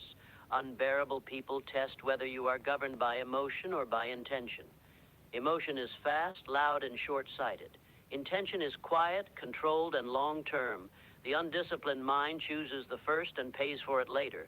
The disciplined mind chooses the second and moves forward, while others stay stuck in conflict. These tests are uncomfortable by design. Comfort does not build strength. Friction does. Without resistance, muscles weaken. Without pressure, judgment dulls. Unbearable people apply that resistance to your emotional system. They force you to either evolve or repeat old patterns. Most people repeat. They argue, complain, explode, withdraw, or seek validation. Then they wonder why the same situations keep appearing. The lesson was never learned. The test was failed. Life repeats tests until mastery is demonstrated. When you remain calm, focused, and composed around unbearable people, something shifts. You stop seeing them as enemies and start seeing them as indicators. Indicators of where your patience ends. Indicators of where ego still rules. Indicators of what still needs control. That awareness alone is progress. Silence becomes a strategic choice. Not because you are afraid to speak, but because you understand when speaking adds value and when it subtracts it. You stop feeding chaos. You stop trying to correct everyone. You stop wasting strength on people who are not aligned with your direction. Unbearable people thrive on reaction. They lose influence when denied it. When you do not react, they are left with their own behavior, exposed and unreinforced. Meanwhile, you preserve clarity, and clarity is the foundation of intelligent action. This does not mean tolerating disrespect endlessly. It means choosing your moves consciously. Calm does not mean passive. Calm means precise. You decide when to engage, when to disengage, and when to act without emotion clouding judgment. Every successful individual has faced unbearable people, not once, but repeatedly. The difference is not circumstance, it is response. Those who rise learn to convert irritation into discipline, frustration into focus, and pressure into control. Each test strengthens your mental endurance. Each victory over reaction builds confidence that cannot be shaken by noise. Over time, you become harder to disturb, harder to manipulate, harder to distract. That is not E. Emotional numbness. That is emotional mastery. Unbearable people also reveal priorities. If a minor interaction can derail your day, your focus is fragile. If an insult can change your mood, your foundation is unstable. Tests expose weaknesses so they can be corrected. Ignoring that is how people stay average. The disciplined mind understands a simple truth. You do not need to control others to succeed. You only need to control yourself. When that control is strong, external behavior loses its power to interfere. So when the next unbearable person appears, do not ask, why me? Ask, what is this testing? Your patience, your ego, your focus, your ability to stay centered under pressure. Answer that question with action, not emotion. Pass the test once, and it becomes easier next time. Pass it consistently, and you outgrow the environment that created it. Life promotes those who demonstrate control. Unbearable people are not problems to eliminate. They are tests to pass. And every test passed moves you closer to mastery, of mind, of focus, and ultimately of outcome. Emotional reactions are self-sabotage. They feel justified in the moment, but they quietly destroy progress, clarity, and control. The instant you react without thinking, you trade long-term power for short-term relief. That trade is always a loss, no exception. Every emotional outburst, every defensive reply, every impulsive decision is proof that discipline stepped aside and impulse took the wheel. Most people mistake reaction for honesty. They say, I'm just being real, or I'm expressing how I feel. In reality, they are advertising a lack of control. Feelings are temporary, consequences are permanent. The world does not reward emotional honesty, it rewards intelligent action. And intelligence disappears the moment emotions dominate decision-making. When someone provokes you and you react emotionally, you give them influence over your behavior. Your mood shifts, your focus breaks, your energy drains. Now they are no longer just a person in your environment, they are directing your internal state. That is sabotage, and it is self-inflicted. Every emotional reaction narrows vision. Logic fades, options disappear. You see only the insult, the frustration, the moment. This is why people say things they regret, send messages they wish they could delete, and make choices that cost them opportunities. Not because they are incapable, but because they allowed emotion to outrun thought. Anger is the most common form of this sabotage. It feels powerful, but it is reckless. It convinces you that force will solve what strategy could handle better. In anger, people speak too much, reveal too much, and commit too soon. Calm minds negotiate. Angry minds escalate. Escalation rarely ends in victory. Fear is another silent saboteur. It pushes hesitation, avoidance, and overthinking. Under fear, people miss chances, delay action, and accept less than they are capable of achieving. Fear disguises itself as caution, but its results are always limitation. Ego-driven reactions are equally destructive. The urge to defend yourself, prove a point, or win an argument pulls attention away from progress. While you are busy protecting your image, time moves on. Opportunities do not wait for emotional resolution. They reward decisiveness and clarity. Self-sabotage is dangerous because it feels natural. Reactions happen fast. They bypass reason. That speed creates the illusion of truth. But speed without direction is chaos. Discipline slows the moment just enough for intelligence to intervene. The strongest individuals understand that emotion is energy. Energy can either be directed or wasted. When directed, it fuels persistence, creativity, and resilience. When wasted, it becomes drama, conflict, and regret. Emotional reaction is wasted energy.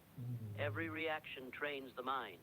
React repeatedly, and reactivity becomes your default state. Control becomes harder. Focus becomes fragile. Over time, this shapes identity. People begin to describe themselves as hot-tempered, sensitive, or stressed without realizing these are learned behaviors, reinforced by repetition. The disciplined mind interrupts this cycle. It pauses, it observes. It asks one question before responding: what outcome do I want? That question alone filters out most emotional responses. It replaces impulse with intention. Emotional control does not mean emotional suppression. Suppression is denial. Control is choice. You feel the emotion, but you do not allow it to command your actions. You decide how and when to act. That decision preserves leverage. In high-pressure moments, this difference is everything. Careers are built or destroyed by how people handle pressure. Relationships rise or collapse based on emotional restraint or lack of it. Leadership is impossible without control. No one follows someone who reacts to everything. Self-sabotage often hides behind justification. They deserved it. I had no choice. Anyone would react. These phrases are excuses designed to protect ego, not results. The disciplined individual takes responsibility even when provoked, especially when provoked. Every time you resist reacting emotionally, you strengthen self-command. That strength compounds. You become harder to manipulate, harder to distract, harder to destabilize. Calm becomes your baseline, not your exception. Over time, people notice, not because you announce it, but because your behavior speaks. You respond instead of react. You act instead of explode. You move forward while others remain trapped in emotional loops. The cost of emotional reactions is invisible at first, but massive over time. Lost respect, missed opportunities, broken focus, damaged credibility. These losses do not appear immediately, but they accumulate quietly. Mastery begins the moment you accept this truth. No one sabotages you more effectively than you do when emotion overrides discipline. Once you see that clearly, reaction loses its appeal. Control your response, and you control your direction. Lose control, and you sabotage your own future. Control of self beats control of others. The desire to control people, situations, outcomes, and environments is the most common distraction from real power.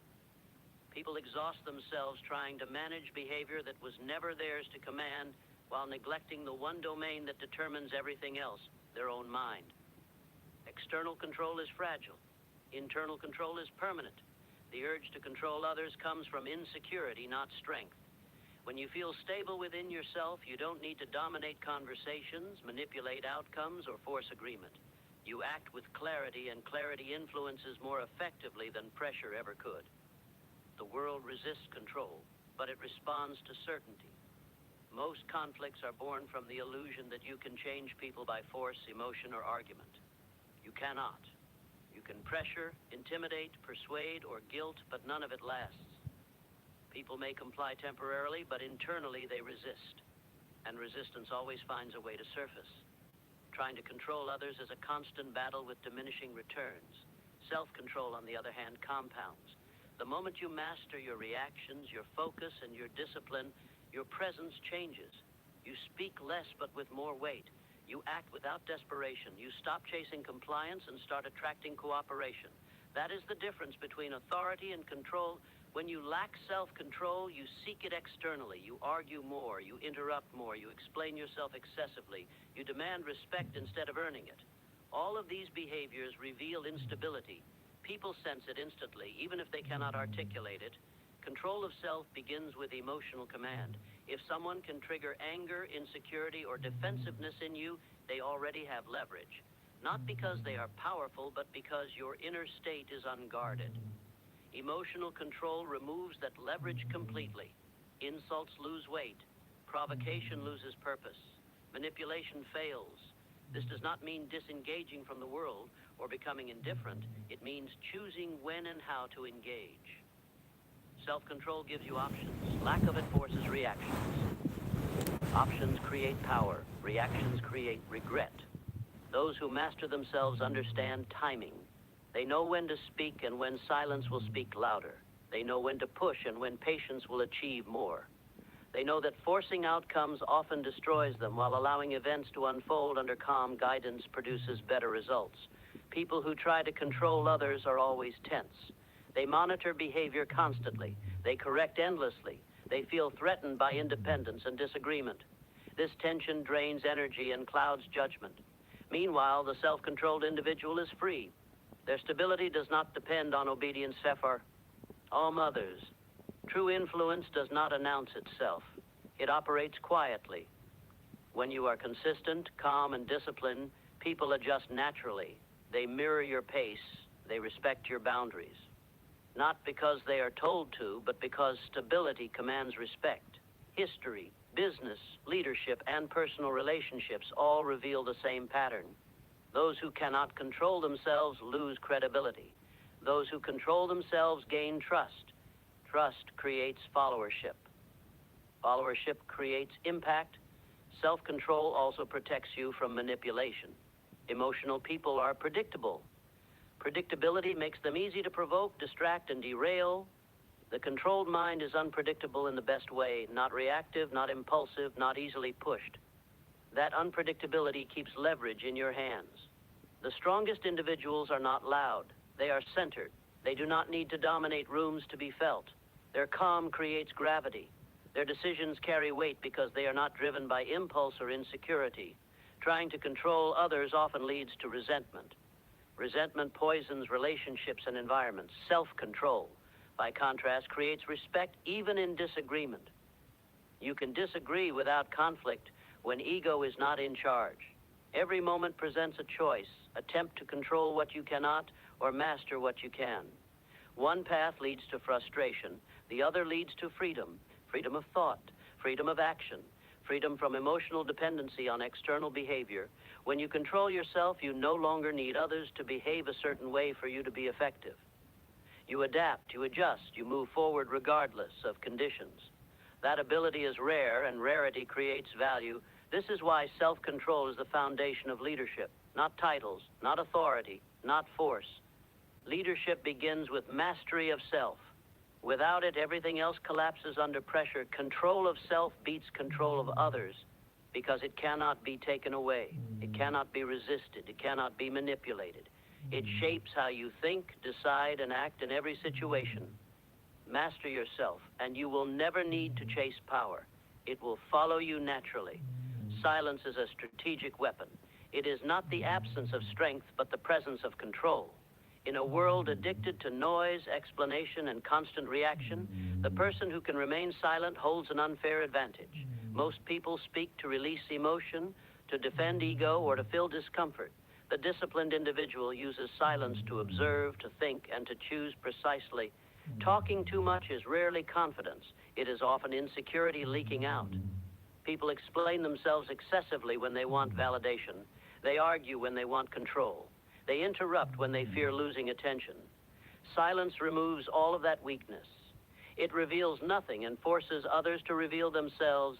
When you speak emotionally, you give away information. You expose intentions, insecurities, and limits. Every unnecessary word reduces leverage. Silence protects leverage. It keeps your position strong and your options open. You cannot take back words once released, but you can always choose when to speak. In confrontation, silence unsettles. It disrupts expectation. Most people anticipate reaction, anger, defense, justification. When none comes, they lose balance. They fill the gap with their own words, often exposing more than they intended. Silence shifts pressure away from you and onto them. This is why silence feels uncomfortable to undisciplined minds. They confuse quiet with weakness because they rely on noise to feel powerful. But power does not announce itself. It waits, it watches, it moves when timing is right. Silence also preserves energy. Arguments drain focus, explanations consume time, emotional conversations spiral without resolution. The quiet mind steps out of that spiral. It refuses to engage in battles that offer no return. Strategic silence is selective engagement. In negotiations, silence is leverage. When you speak less, your words carry more weight. Pauses create tension, and tension reveals priorities. The person who rushes to fill silence usually gives up ground. The one who remains calm gains it. Silence does not mean avoidance. It means discipline. It means you do not react just because you are provoked. You decide whether engagement serves your objective. If it doesn't, silence becomes the most efficient response. Many people believe they must correct every misunderstanding, respond to every insult, and explain every decision. That belief traps them in endless defense. Strategic silence breaks that trap. Not every challenge deserves your voice. Some deserve your indifference. Silence also builds authority. Leaders who speak sparingly are listened to carefully. Their words are not diluted by excess. When they finally speak, attention sharpens. This is not coincidence. It is psychological gravity created by restraint. In emotional situations, silence prevents damage. Words spoken in anger cannot be unsaid. Silence buys time. Time allows emotion to settle and intelligence to return. That pause alone can prevent mistakes that cost months or years to repair. Silence forces self-control. It trains you to sit with discomfort without reacting. That ability strengthens emotional endurance. Over time, silence becomes natural, not forced. You stop feeling the need to prove yourself through speech. Unbearable people lose power in silence. They thrive on reaction. They seek engagement, deny them that, and they are left exposed. Silence starves provocation. Without reaction, there is nothing to feed on. Silence also sharpens listening. When you are not preparing to speak, you hear more. You notice tone, intent, and inconsistency. Information becomes clearer, and information is power. Strategic silence is not permanent. It is purposeful. When you speak, you do it with clarity, precision, and intention. No emotional overflow, no unnecessary explanation, just impact. Most mistakes in life come from speaking too soon. The disciplined individual waits. They let situations unfold. They allow others to reveal themselves. Then they act from a position of understanding, not impulse. Silence is misunderstood because it is rare. It requires confidence, patience, and restraint. But those who master it operate above chaos. They are not pulled into every conflict. They choose their battles and win them. Silence is a weapon because it protects you, strengthens you, and positions you advantageously. Used correctly, it speaks louder than any argument. Those who control silence control outcomes. Ego is the real enemy, not people. People are only triggers. Ego is what pulls the trigger. Most conflicts, frustrations, and self-inflicted wounds are not caused by what others do, but by the internal need to defend image, pride, and identity. The moment ego takes control, clarity leaves and progress becomes collateral damage. Ego demands recognition. It wants to be right, to be seen, to be validated. When someone challenges you, ignores you, or disrespects you, ego interprets it as a threat, not to your safety, but to your self-image. And in that moment, ego convinces you that reacting is necessary. It is not. It is optional. And it is costly. People do not steal your peace. Ego gives it away. If a comment can disturb your mood, it is not the comment that is powerful. It is the meaning ego assigns to it. Ego personalizes everything. It turns neutral events into insults and minor disagreements into wars. Ego thrives on comparison. It measures status, attention, and approval. When others seem ahead, ego feels diminished. When others disagree, ego feels attacked. This constant evaluation drains focus and locks the mind into defensive mode. While ego is busy protecting image, progress stands still. The ego-driven mind reacts quickly and speaks loudly. It interrupts, argues, and justifies. It believes that silence equals loss and restraint equals weakness. In reality, ego fears silence because silence exposes insecurity. A controlled mind is not threatened by quiet. Most arguments exist only because ego refuses to step back. If ego were removed, many conflicts would dissolve instantly. What remains is logic, intention, and choice. Ego adds emotional weight where none is needed. Ego also sabotages learning. The need to appear knowledgeable prevents growth. Feedback feels like attack. Correction feels like disrespect. CT. As a result, ego blocks improvement and keeps people repeating the same mistakes under the illusion of competence. When ego is in charge, decisions are made to protect pride, not results. People stay in losing positions because leaving would look like failure. They reject better ideas because they were not their own. They escalate conflicts just to avoid appearing weak. All of this is self-destruction disguised as strength. True confidence does not need defense. It does not need to announce itself. It does not need to win every exchange. It is quiet, stable, and flexible. Ego is rigid. Confidence adapts. That is the difference between growth and stagnation. People you label as difficult, disrespectful, or unbearable are often mirrors. They expose where ego is still active. The irritation you feel is a signal, not a sentence. It points to an attachment that needs to be released. Ego resists accountability. It prefers blame. Blame protects image but solves nothing. Responsibility, though uncomfortable, creates control. The moment you take responsibility for your reactions, ego loses its grip. Humility is not self-devaluation. It is accurate self-assessment. It allows you to see clearly without distortion. Without humility, ego exaggerates both threats and self-importance. Clarity disappears under that distortion. Leadership is impossible with unchecked ego. Leaders must listen, adapt, and decide objectively. Ego-driven leaders create fear, resentment, and instability. Controlled leaders create trust and momentum. Ego also fuels emotional reactions. Anger, defensiveness, and resentment are ego's tools. They distract from rational action and pull focus into useless battles. Calm dismantles ego. Silence starves it. Discipline weakens it. Letting go of ego does not mean letting people walk over you. It means choosing response over reaction. It means setting boundaries without drama. It means correcting without hostility. Strength without ego is clean and effective. The most dangerous thing about ego is that it feels justified.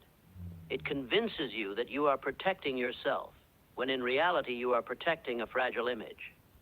Results do not care about image. Progress does not respect pride.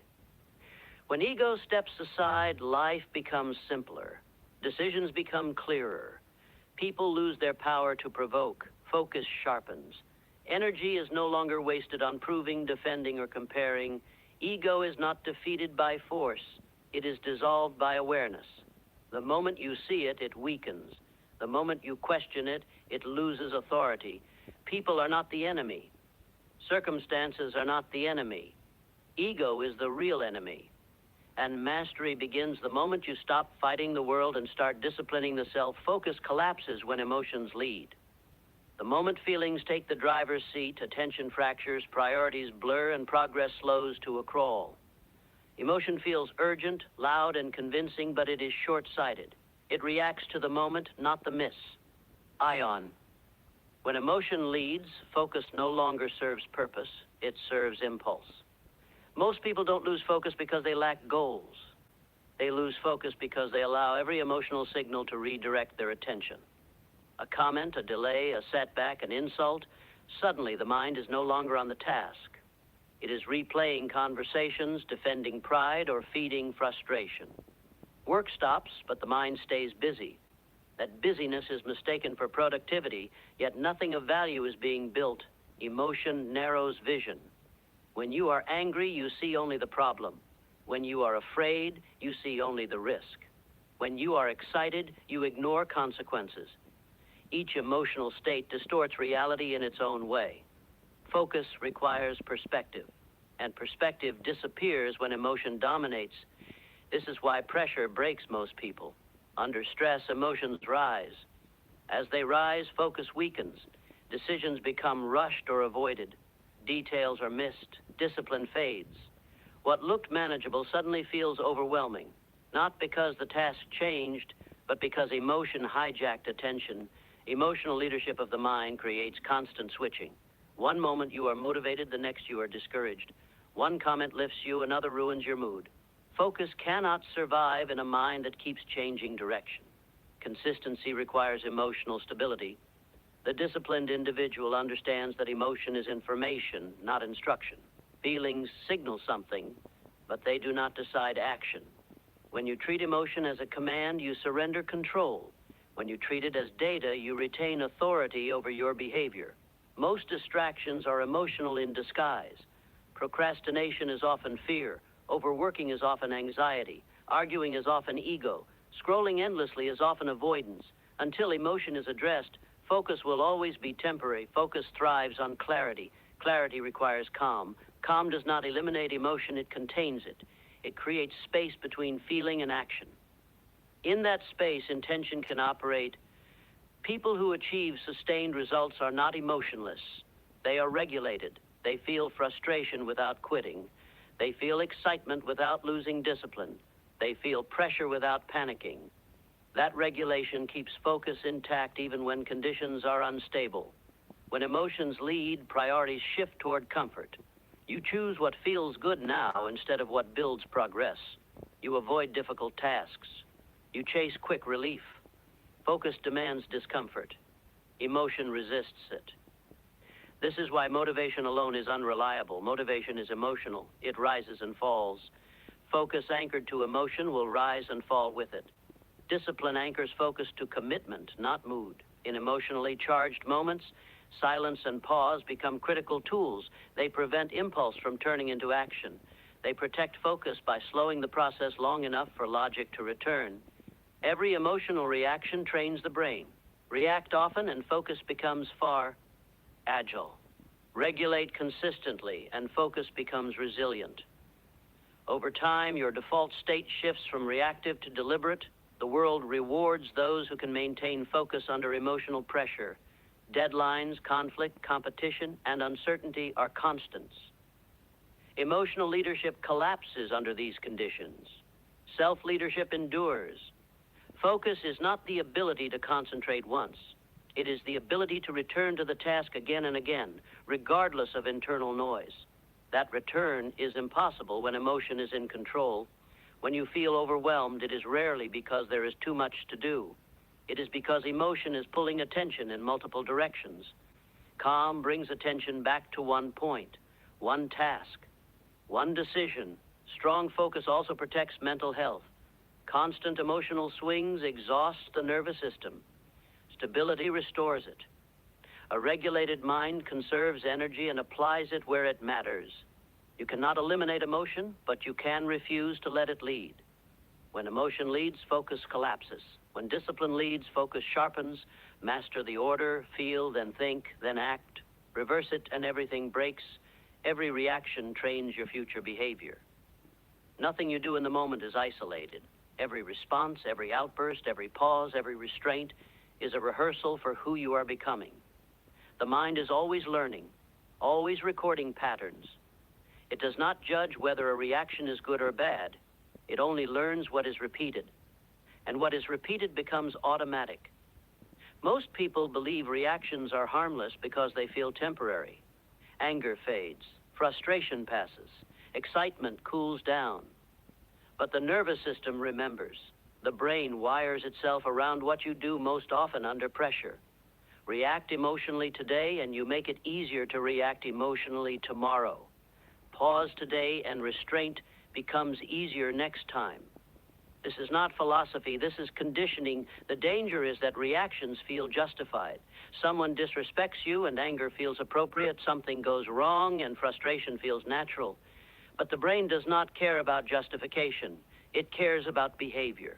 It strengthens whatever pathway you choose in the moment. Justification is how people train habits they later regret. Each reaction shortens the distance between stimulus and response. Over time, you stop choosing and start defaulting. You say things without thinking. You lose focus without noticing. You sabotage progress before awareness even arrives. That is how people wake up one day and say, "This is just how I am," without realizing they trained themselves into that identity. Self-discipline works the same way, but in the opposite direction. Every time you choose restraint over reaction, you lengthen the pause between impulse and action. That pause is where control lives. The more you practice it, the more natural it becomes. Eventually, calm replaces chaos as your default response. People underestimate how small reactions shape large outcomes. A sharp reply today becomes a reputation tomorrow. A moment of silence today becomes authority over time. A habit of complaining becomes a life of stagnation. A habit of composure becomes momentum. The mind is a prediction machine. It predicts how you will respond based on how you responded before. If anger solved problems in the past, the mind reaches for anger again. If silence preserved dignity, the mind learns to pause. You are constantly teaching your mind what works, even when it doesn't actually work. This is why emotional reactions are so dangerous. They create immediate relief while causing long-term damage. The relief tricks the brain into believing the reaction was useful. But the consequences arrive later: broken focus, damaged trust, lost opportunities. By then, the pattern is already reinforced. Reactions also shape perception. If you react defensively often, the world begins to look hostile. If you react calmly, the world feels manageable. Your internal habits change your external reality, not because reality changes, but because your interpretation does. Every reaction is a vote for the person you are becoming. Vote impulsively and you build a reactive identity. Vote deliberately and you build a disciplined one. There is no neutral vote. Doing nothing is still training something. Pressure reveals training. When stakes are low, anyone can behave well. When pressure hits, the nervous system falls back on what it knows. That is why people fail at critical moments. They didn't suddenly become weak. They relied on training. They never consciously built. Strong individuals do not rely on willpower in the moment. They rely on habits built through repetition. Calm under pressure is not talent. It is practiced behavior. This applies to focus, relationships, leadership, and self-respect. If you react emotionally in conversations, you train people to provoke you. If you stay composed, you train them to respect boundaries. Behavior teaches others how to treat you, but first it teaches you how to treat yourself. Most people wait for big moments to change. That is a mistake. Big moments are decided by small habits practiced daily. The way you react to minor annoyances is the same system you will use during major challenges. If you cannot control yourself in small moments, you will not magically control yourself in large ones. Awareness is the turning point. The moment you realize that every reaction is training, you become more careful. You stop asking, "How do I feel right now?" and start asking, "What am I reinforcing?" That question changes behavior. This does not mean becoming emotionless. It means becoming intentional. Feeling is human. Reacting blindly is optional. You can feel anger without acting on it. You can feel fear without obeying it. You can feel pressure without collapsing. The future version of you is being built right now, reaction by reaction. Not by intentions, not by goals, by behavior. What you practice becomes permanent. If you want a disciplined future, practice discipline now. If you want calm under pressure, practice calm in irritation. If you want focus in chaos, practice focus in distraction. Every reaction is training. Choose wisely, because you are always in practice. Calm decisions create long-term dominance. Not loud moves, not emotional victories, not impulsive wins that feel powerful in the moment and expensive later. Real dominance is built quietly, patiently, and deliberately by people who can think clearly, while others lose control. When emotions settle, vision expands. When vision expands, decisions improve. And improved decisions, repeated over time, create outcomes that cannot be challenged. Most people chase short-term control. They want immediate relief, quick validation, fast results. Emotional decisions serve that desire. They feel decisive, but they are unstable. They solve today while sabotaging tomorrow. Calm decisions operate differently. They sacrifice momentary comfort for lasting position. Pressure exposes the difference. Under pressure, emotional thinkers rush. They speak too soon, commit too fast, and reveal too much. Calm thinkers slow down. They gather information. They consider consequences beyond the immediate moment. That patience is not hesitation. It is calculation. Dominance is not about overpowering others. It is about positioning yourself so others cannot overpower you. Calm decisions create that position. They reduce errors. They protect resources. They preserve reputation. Over time, these advantages compound until they become unassailable. History, business, and leadership all reward the same trait, composure. Those who panic at uncertainty make defensive choices. Those who stay calm make strategic ones. Defensive choices limit growth. Strategic choices expand it. Calm decisions are grounded in reality, not ego. Ego wants to win now, to look strong, to be right. Calm wants to be effective. Effectiveness does not care about appearances. It cares about results. And results reward patience. When emotions lead decisions, consistency collapses. Mood swings dictate action. Focus shifts with feelings. Progress becomes uneven. Calm decision makers operate with consistency. They move steadily while others oscillate. That steady movement creates reliability, and reliability creates trust. Trust is power. People follow those who are predictable in values but flexible in strategy. Calm decisions create that predictability. You become someone whose actions make sense even under pressure. That credibility cannot be faked. Calm also protects against manipulation. Emotional people are easy to provoke. Their decisions can be steered by triggering anger, fear, or pride. Calm individuals are difficult to influence because they do not react immediately, they evaluate. That delay breaks manipulation. Long-term dominance requires endurance. Emotional decision-making burns energy quickly. Stress accumulates. Burnout follows. Calm decision-making conserves energy. It allows sustainability. Those who last the longest often win, not because they are faster, but because they are still standing when others collapse. Mistakes are inevitable. Calm decision-makers recover faster. They analyze without self-attack. They adjust without panic. Emotional decision-makers spiral. They blame, justify, or double down on error.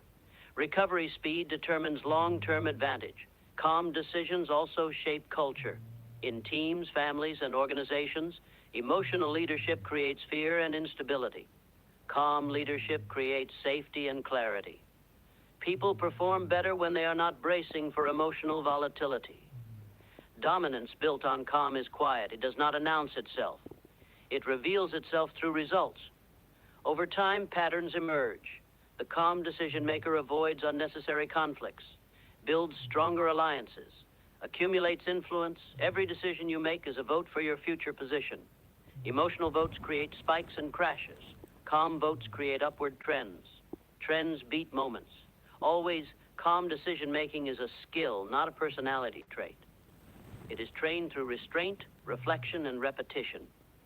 Each time you pause instead of reacting, you strengthen it. Each time you think long-term instead of short-term, you reinforce it. The world is noisy. People rush. Markets fluctuate. Opinions shift. Those who can stay calm in that environment gain an edge that grows with time.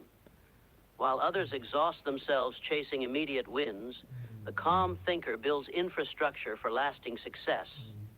Dominance that lasts is never built in emotional storms. It is built in clarity, patience, and precision. Calm decisions do not always look impressive in the moment, but they age well. And decisions that age well create legacies. If you want long-term dominance, do not ask how to move faster. Ask how to think clearer. Speed without clarity destroys. Calm without clarity strengthens. Calm decisions win because they endure. Mastery of mind is the highest form of success. Not money, not status, not applause. Those are outcomes, not foundations. Without control of the mind, every external win is unstable. It can be lost, corrupted, or turned against you. With control of the mind, even loss becomes instruction and pressure becomes fuel. That is real success, the ability to remain effective regardless of circumstance. Most people chase success by trying to control the world. They pursue influence, resources, and recognition while ignoring the chaos inside their own thoughts. As a result, they achieve temporarily and collapse permanently. Their emotions dictate decisions. Their ego steers direction. Their fear limits action. Nothing external can compensate for internal disorder. The mind, when undisciplined, is the greatest liability. It amplifies fear, exaggerates threats, and invents problems that do not exist. It drags the past into the present. And projects anxiety into the future. An uncontrolled mind wastes more energy than any external obstacle ever could. Mastery of mind begins with awareness. You cannot control what you do not observe. Most people live inside their thoughts without questioning them. They believe every emotion. They obey every impulse. They identify with every mental fluctuation. That obedience creates slavery. Awareness creates distance. Distance creates choice. With choice comes power. The power to pause instead of reacting. The power to think instead of exploding. The power to act with intention rather than impulse. This power is invisible, but its effects are undeniable. It shows up as calm under pressure, focus amid chaos, and resilience in adversity. External success without mental mastery creates constant anxiety. You worry about losing what you gained. You react defensively to threats. You become dependent on validation. The mind becomes a prison built from success itself. True mastery liberates you from that trap. A mastered mind does not eliminate emotion, it regulates it. Emotion becomes a signal, not a command. Fear becomes caution, not paralysis. Anger becomes information, not destruction. Desire becomes motivation, not addiction. Regulation transforms raw emotion into useful energy. This mastery also sharpens focus. A scattered mind cannot sustain progress. Discipline aligns attention with purpose. When the mind is trained, distractions lose their grip. You return to the task faster. You recover from setbacks quicker. You waste less time in internal conflict. Pressure is the proving ground. When pressure rises, the untrained mind collapses into panic, aggression, or avoidance. The trained mind narrows focus, prioritizes action, and stays present. That ability alone determines who rises and who breaks. Relationships improve under mental mastery. You stop projecting insecurity onto others. You listen more clearly. You respond instead of react. Conflict becomes manageable instead of destructive. Respect grows naturally. Leadership demands mental mastery. People cannot trust someone who cannot control themselves. Volatility erodes confidence. Stability builds it. A leader's emotional state becomes the emotional climate of the group. Mastery creates safety. Safety creates performance. Material success without mental mastery is fragile. Mental mastery without material success is incomplete. But when mental mastery leads, material success follows more reliably. Because the foundation is solid, the highest freedom is internal. Freedom from emotional manipulation. Freedom from impulsive behavior. Freedom from the need to prove, defend, or compare. That freedom allows clarity of direction and consistency of action. Mastery of mind also creates humility. You recognize that most battles are internal. You stop blaming people and circumstances. Responsibility replaces resentment. That shift alone accelerates growth. Time does not refine character, raspi. Honest time does. Years pass, but minds remain undisciplined because habits are never questioned. Mastery requires deliberate practice, pausing, observing, choosing, repeated daily. The world rewards output, but output depends on state. State depends on mind. Control the mind, and you control the quality of everything you produce. This is why mastery of mind is the highest form of success. It cannot be stolen. It cannot be outsourced. It cannot be faked. It determines how you think, decide, act, and recover. When the mind is mastered, external success becomes sustainable. When it is not, success becomes dangerous. Win the mind and the rest follows. Mastery of mind is the final victory because everything else depends on it. Money can be lost, status can disappear, power can be taken, but a disciplined mind cannot be stolen unless you surrender it. When you master your mind, you are no longer at the mercy of people, circumstances, or emotions. You act instead of react. You decide instead of drift. You remain steady while others collapse under pressure. This is where real success reveals itself. Not in applause, but in composure. Not in noise, but in clarity. When the mind is mastered, fear no longer controls decisions. Ego no longer hijacks direction, and emotion no longer dictates outcomes. You stop wasting energy on distractions and start applying it where it compounds. A mastered mind turns obstacles into instruction, pressure into precision, and delay into preparation. It allows you to move through chaos without becoming chaotic. It keeps your focus intact when others lose theirs. That stability becomes your advantage again and again. Over time, understand this clearly. The world will always test you. People will provoke. Circumstances will shift. Uncertainty will remain. If your mind is untrained, every test weakens you. If your mind is mastered, every test strengthens you. This is why mastery of mind sits above all external achievement. It determines how you win, how long you last, and whether success builds you or destroys you. Control the mind, and you control the direction of your life. Win internally, and no external condition can defeat. Ladies and gentlemen, your mind is the greatest battlefield you will ever face. The wars of success, failure, happiness, and misery are all fought inside the walls of your own head. Control your thoughts, and you control your life. Fail to control them, and you live as a servant to fear, doubt, and limitation. Every thought you allow is a seed. Plant anger, and you reap destruction. Plant fear, and you harvest hesitation. But plant courage, plant persistence, plant faith, and life will reward you with strength, progress, and victory. The law is simple. Your outer world is nothing but a reflection of your inner world. The first step is awareness. Most people drift through life letting any random thought take charge. Not you. From this day forward, you must guard your mind as you would guard a treasure chest. The moment a negative thought arrives, crush it. Replace it with its opposite. If fear whispers, answer with courage. If doubt shouts, respond with certainty. If weakness crawls in, rise with strength. Direct your mind daily. Do not leave it to chance.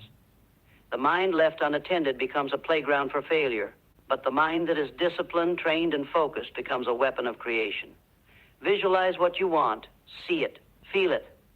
Believe it until belief transforms into action, and action transforms into results. Hold the image of your future so powerfully that nothing can shake it. Understand this, discipline in thought is discipline in destiny. No man, no circumstance, no obstacle has power over you unless you give it power through thought. Your life bends to the command of your mind. So I say to you today, master your thoughts and you will master your fate. Change your thoughts and you will change your life. Every thought is a seed. What you plant, you harvest. If you sow weakness, doubt, and fear, do not be surprised when your life yields hesitation, failure, and regret. If you sow strength, courage, and persistence, you will reap victory, growth, and triumph. This is not poetry. This is law. The soil of your mind does not care what you plant. It only gives back what you place inside it. Every thought is building your future, shaping your reality, creating the destiny you are walking into.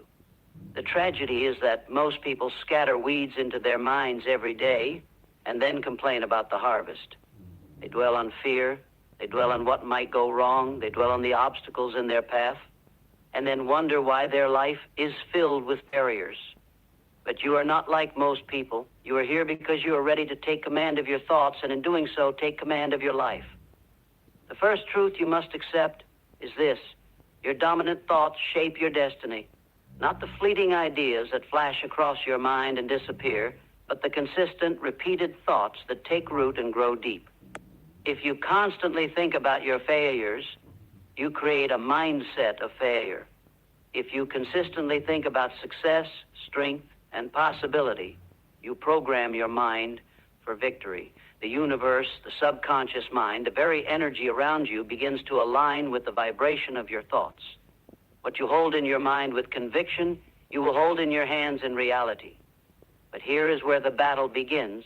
The mind does not automatically serve you. Left unchecked, it is chaotic, filled with doubt, fear, and negativity. The first step is awareness. You must become the watchman of your own thoughts. Every day, every moment, notice what is passing through your mind. Do not allow it to wander uncontrolled.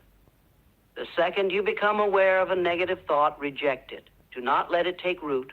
Replace it immediately with a thought of power, a thought of courage, a thought of strength.